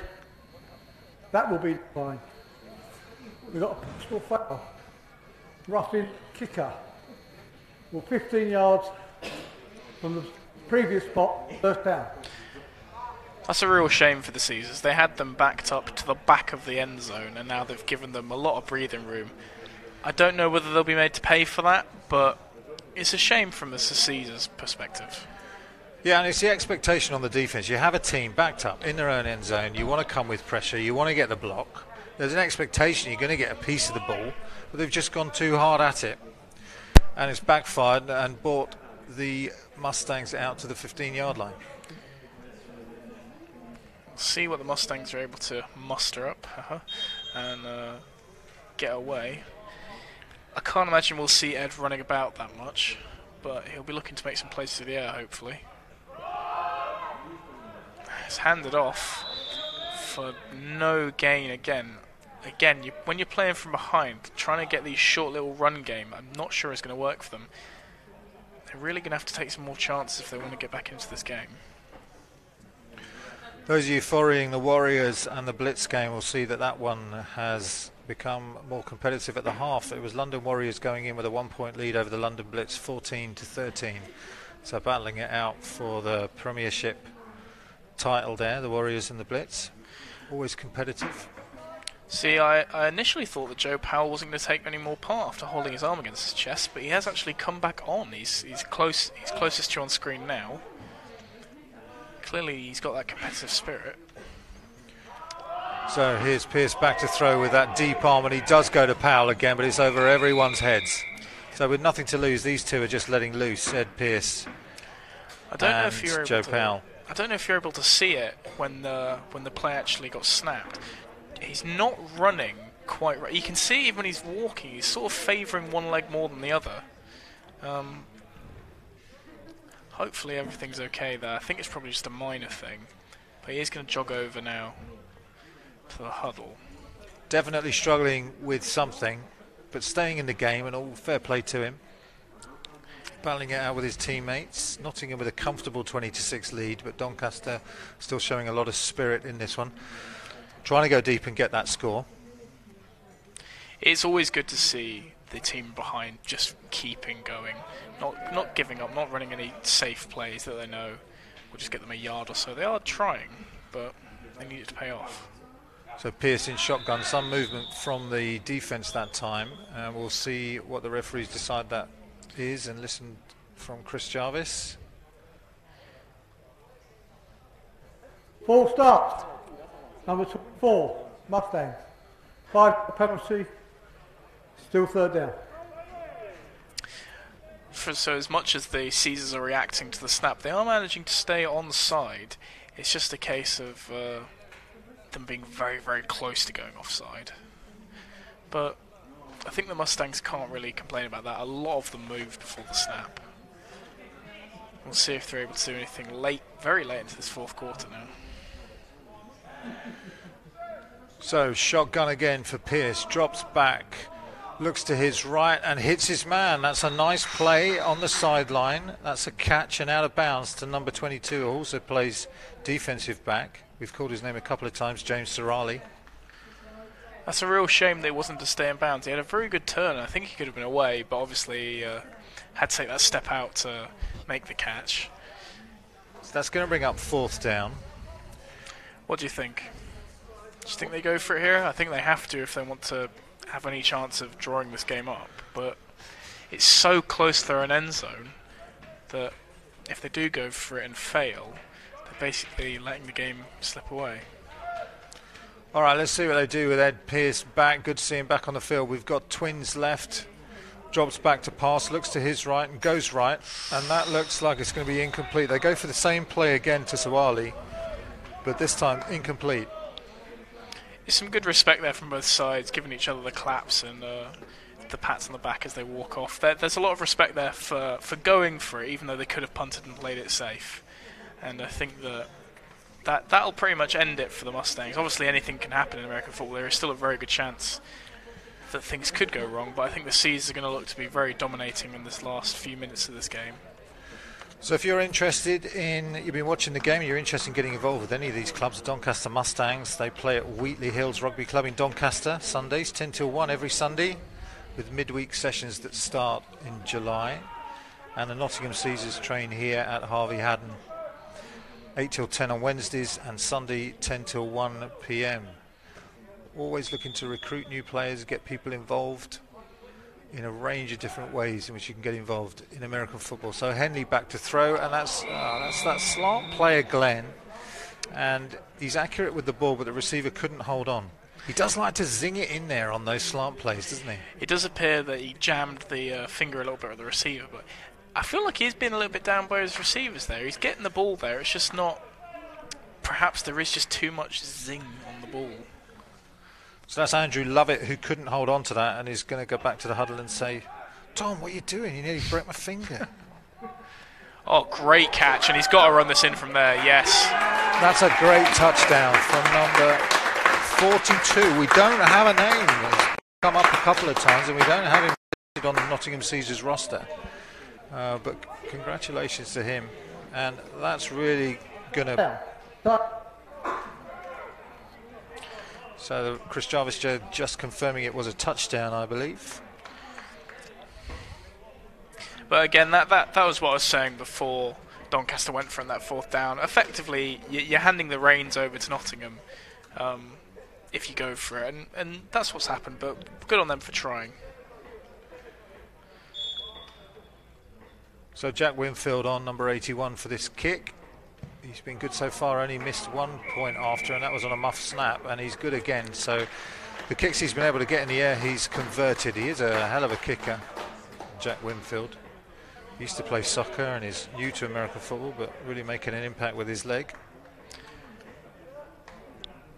I think it's been a good day for the Caesars. They've been able to execute very well in most areas of the field. Obviously a few mistakes, few flags they'd rather not have given away, but All going quite well. You can see there Robbie Jones with his helmet off, making a grand return to the sport after being injured for a few months, and welcome to have him back.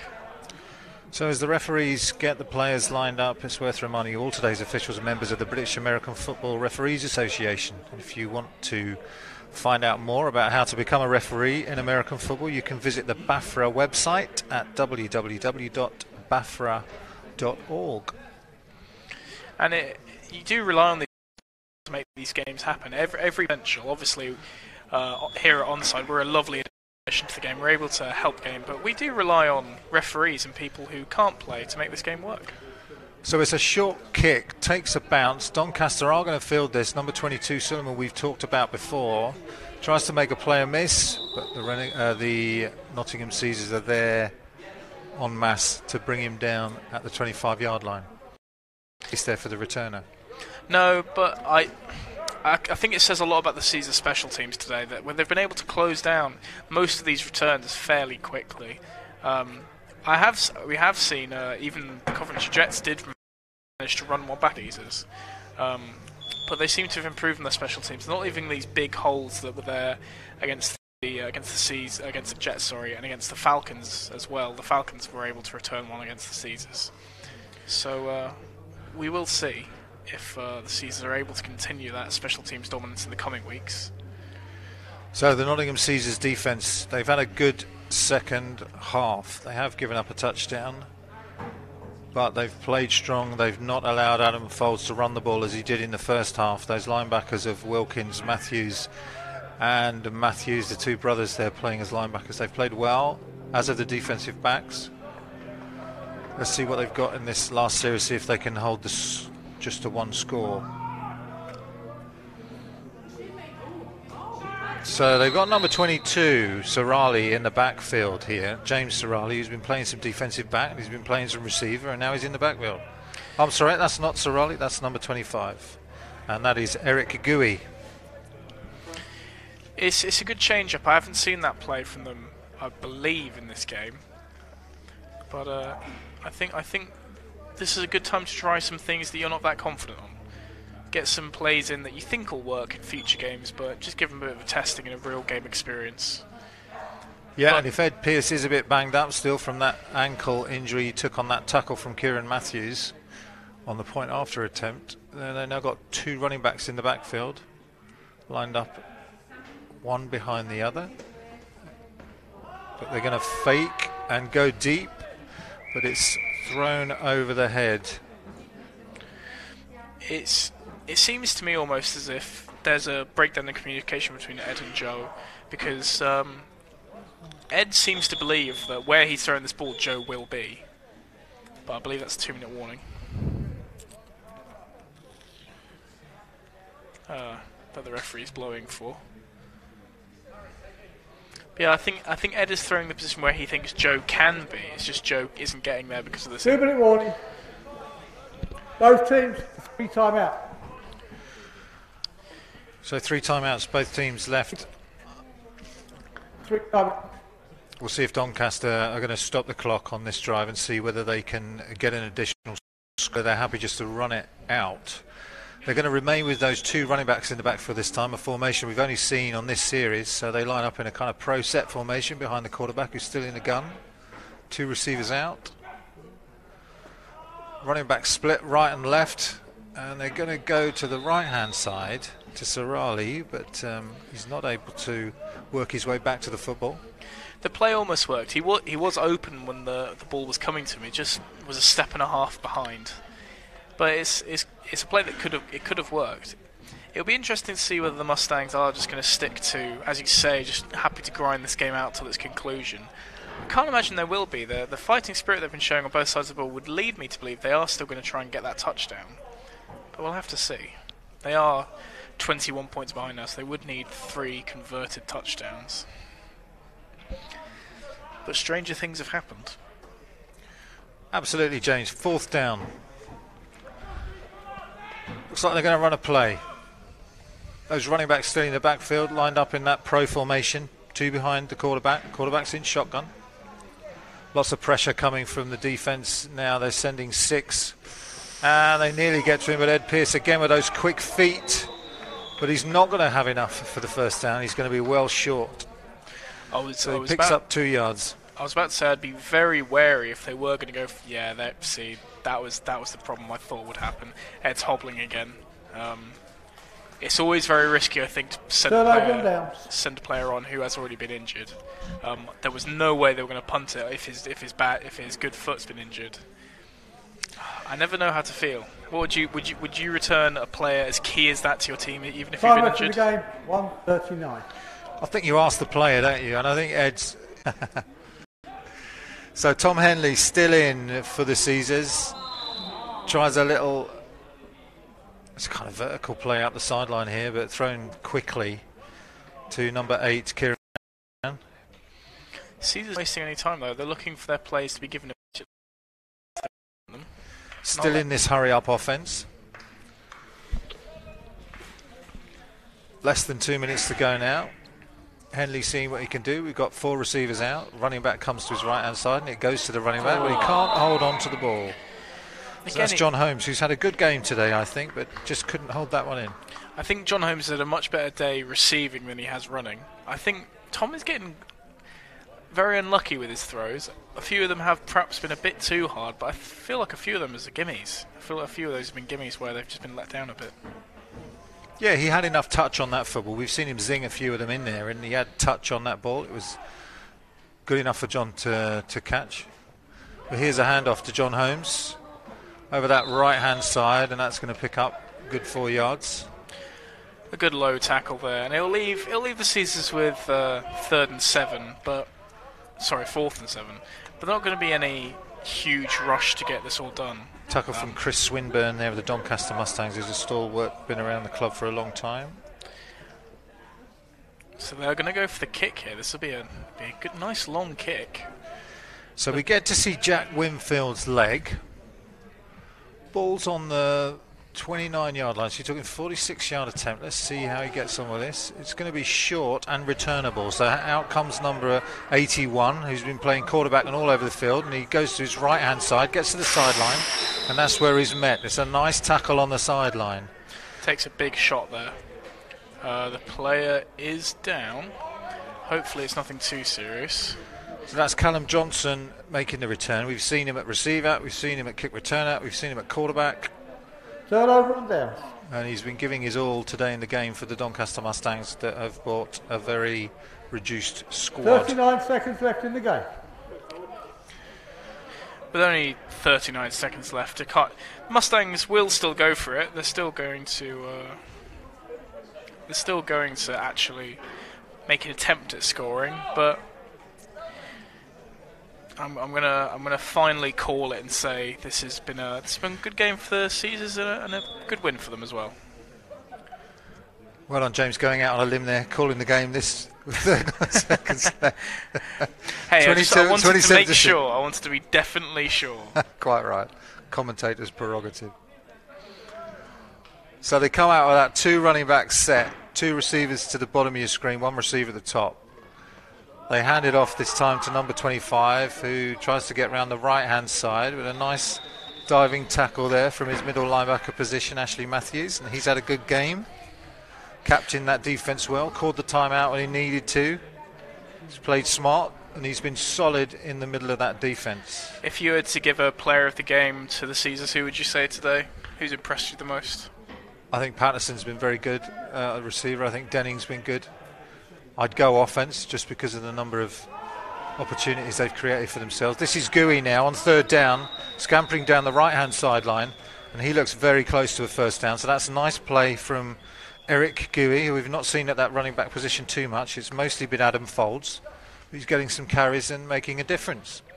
I'd agree with you there. I think that the Caesars offence was extremely strong at the start and it's still worked throughout the rest of the game. I think if I had to highlight a Mustangs player, I don't think there's any question that Ed Pearce has been the highlight for them. Of a personal foul. In fact, number 40, White, 15-yard penalty from the spot of the foul. Still 2nd down. A face mask on offence. Odd one. And a shame as well, because it wipes out a nice run from Eric which Eric Gooey, who would have given some confidence going into the next game for Doncaster. So not much time left on the clock here in this one. Nottingham 27. Seconds left in the game. Doncaster 6.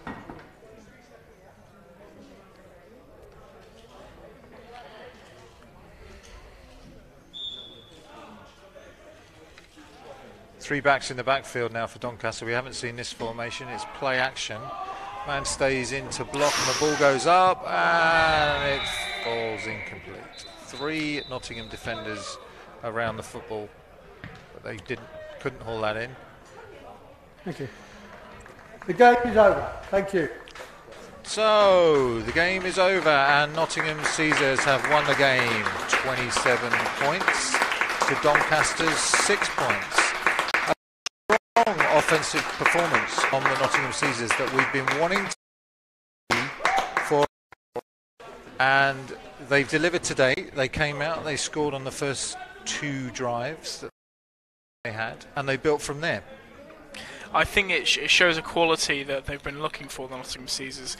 Obviously against the likes of the Steelers and Falcons, they're not lacking a little bit of extra spark, and maybe they found that. Maybe they found something trying that new offense, trying that new quick to the line style. Maybe they've found what works for them, and hopefully looking into the future we will see that.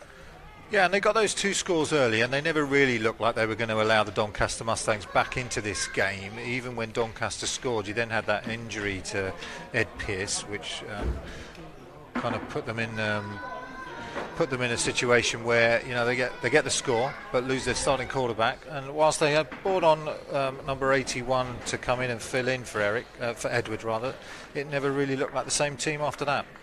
I think that you have to give a lot of credit to the Mustangs for continuing on.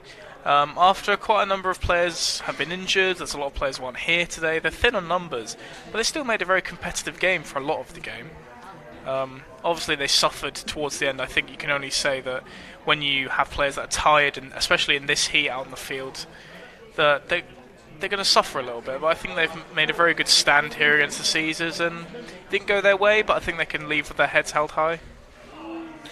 So an excellent days of American football, with the Nottingham Caesars winning 27-6 over the Doncaster Mustangs. Just the sort of score you wanted to see if you're a Caesars fan. Thanks very much to James Ramsey for his commentary today. It's been good to commentate with you. And Onside Productions for all of their assistance with the production and all of the setting up. Their producer Steve Matthews doing a great job again. Matt Walker and George Lees, I think, will be back for the next game, and we'll be relegated to the bench again. And that will be the 8th of July. We will be next live streaming with you with Matt and George back. But we've enjoyed it very much today. England have won, Nottingham have won, and it's been a glorious day of sunshine. So enjoy the rest of your Sunday, and thanks very much for joining us here at Onside Productions. Goodbye.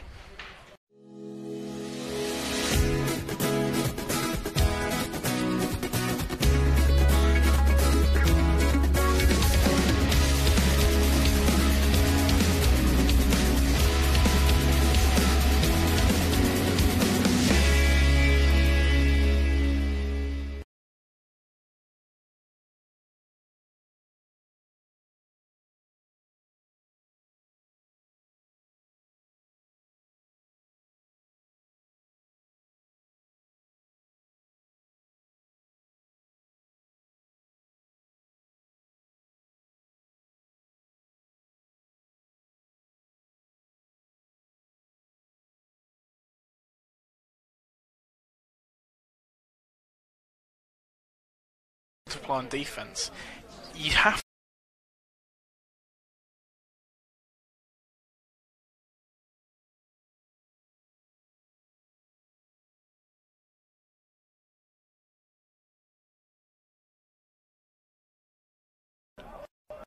Stop on their own.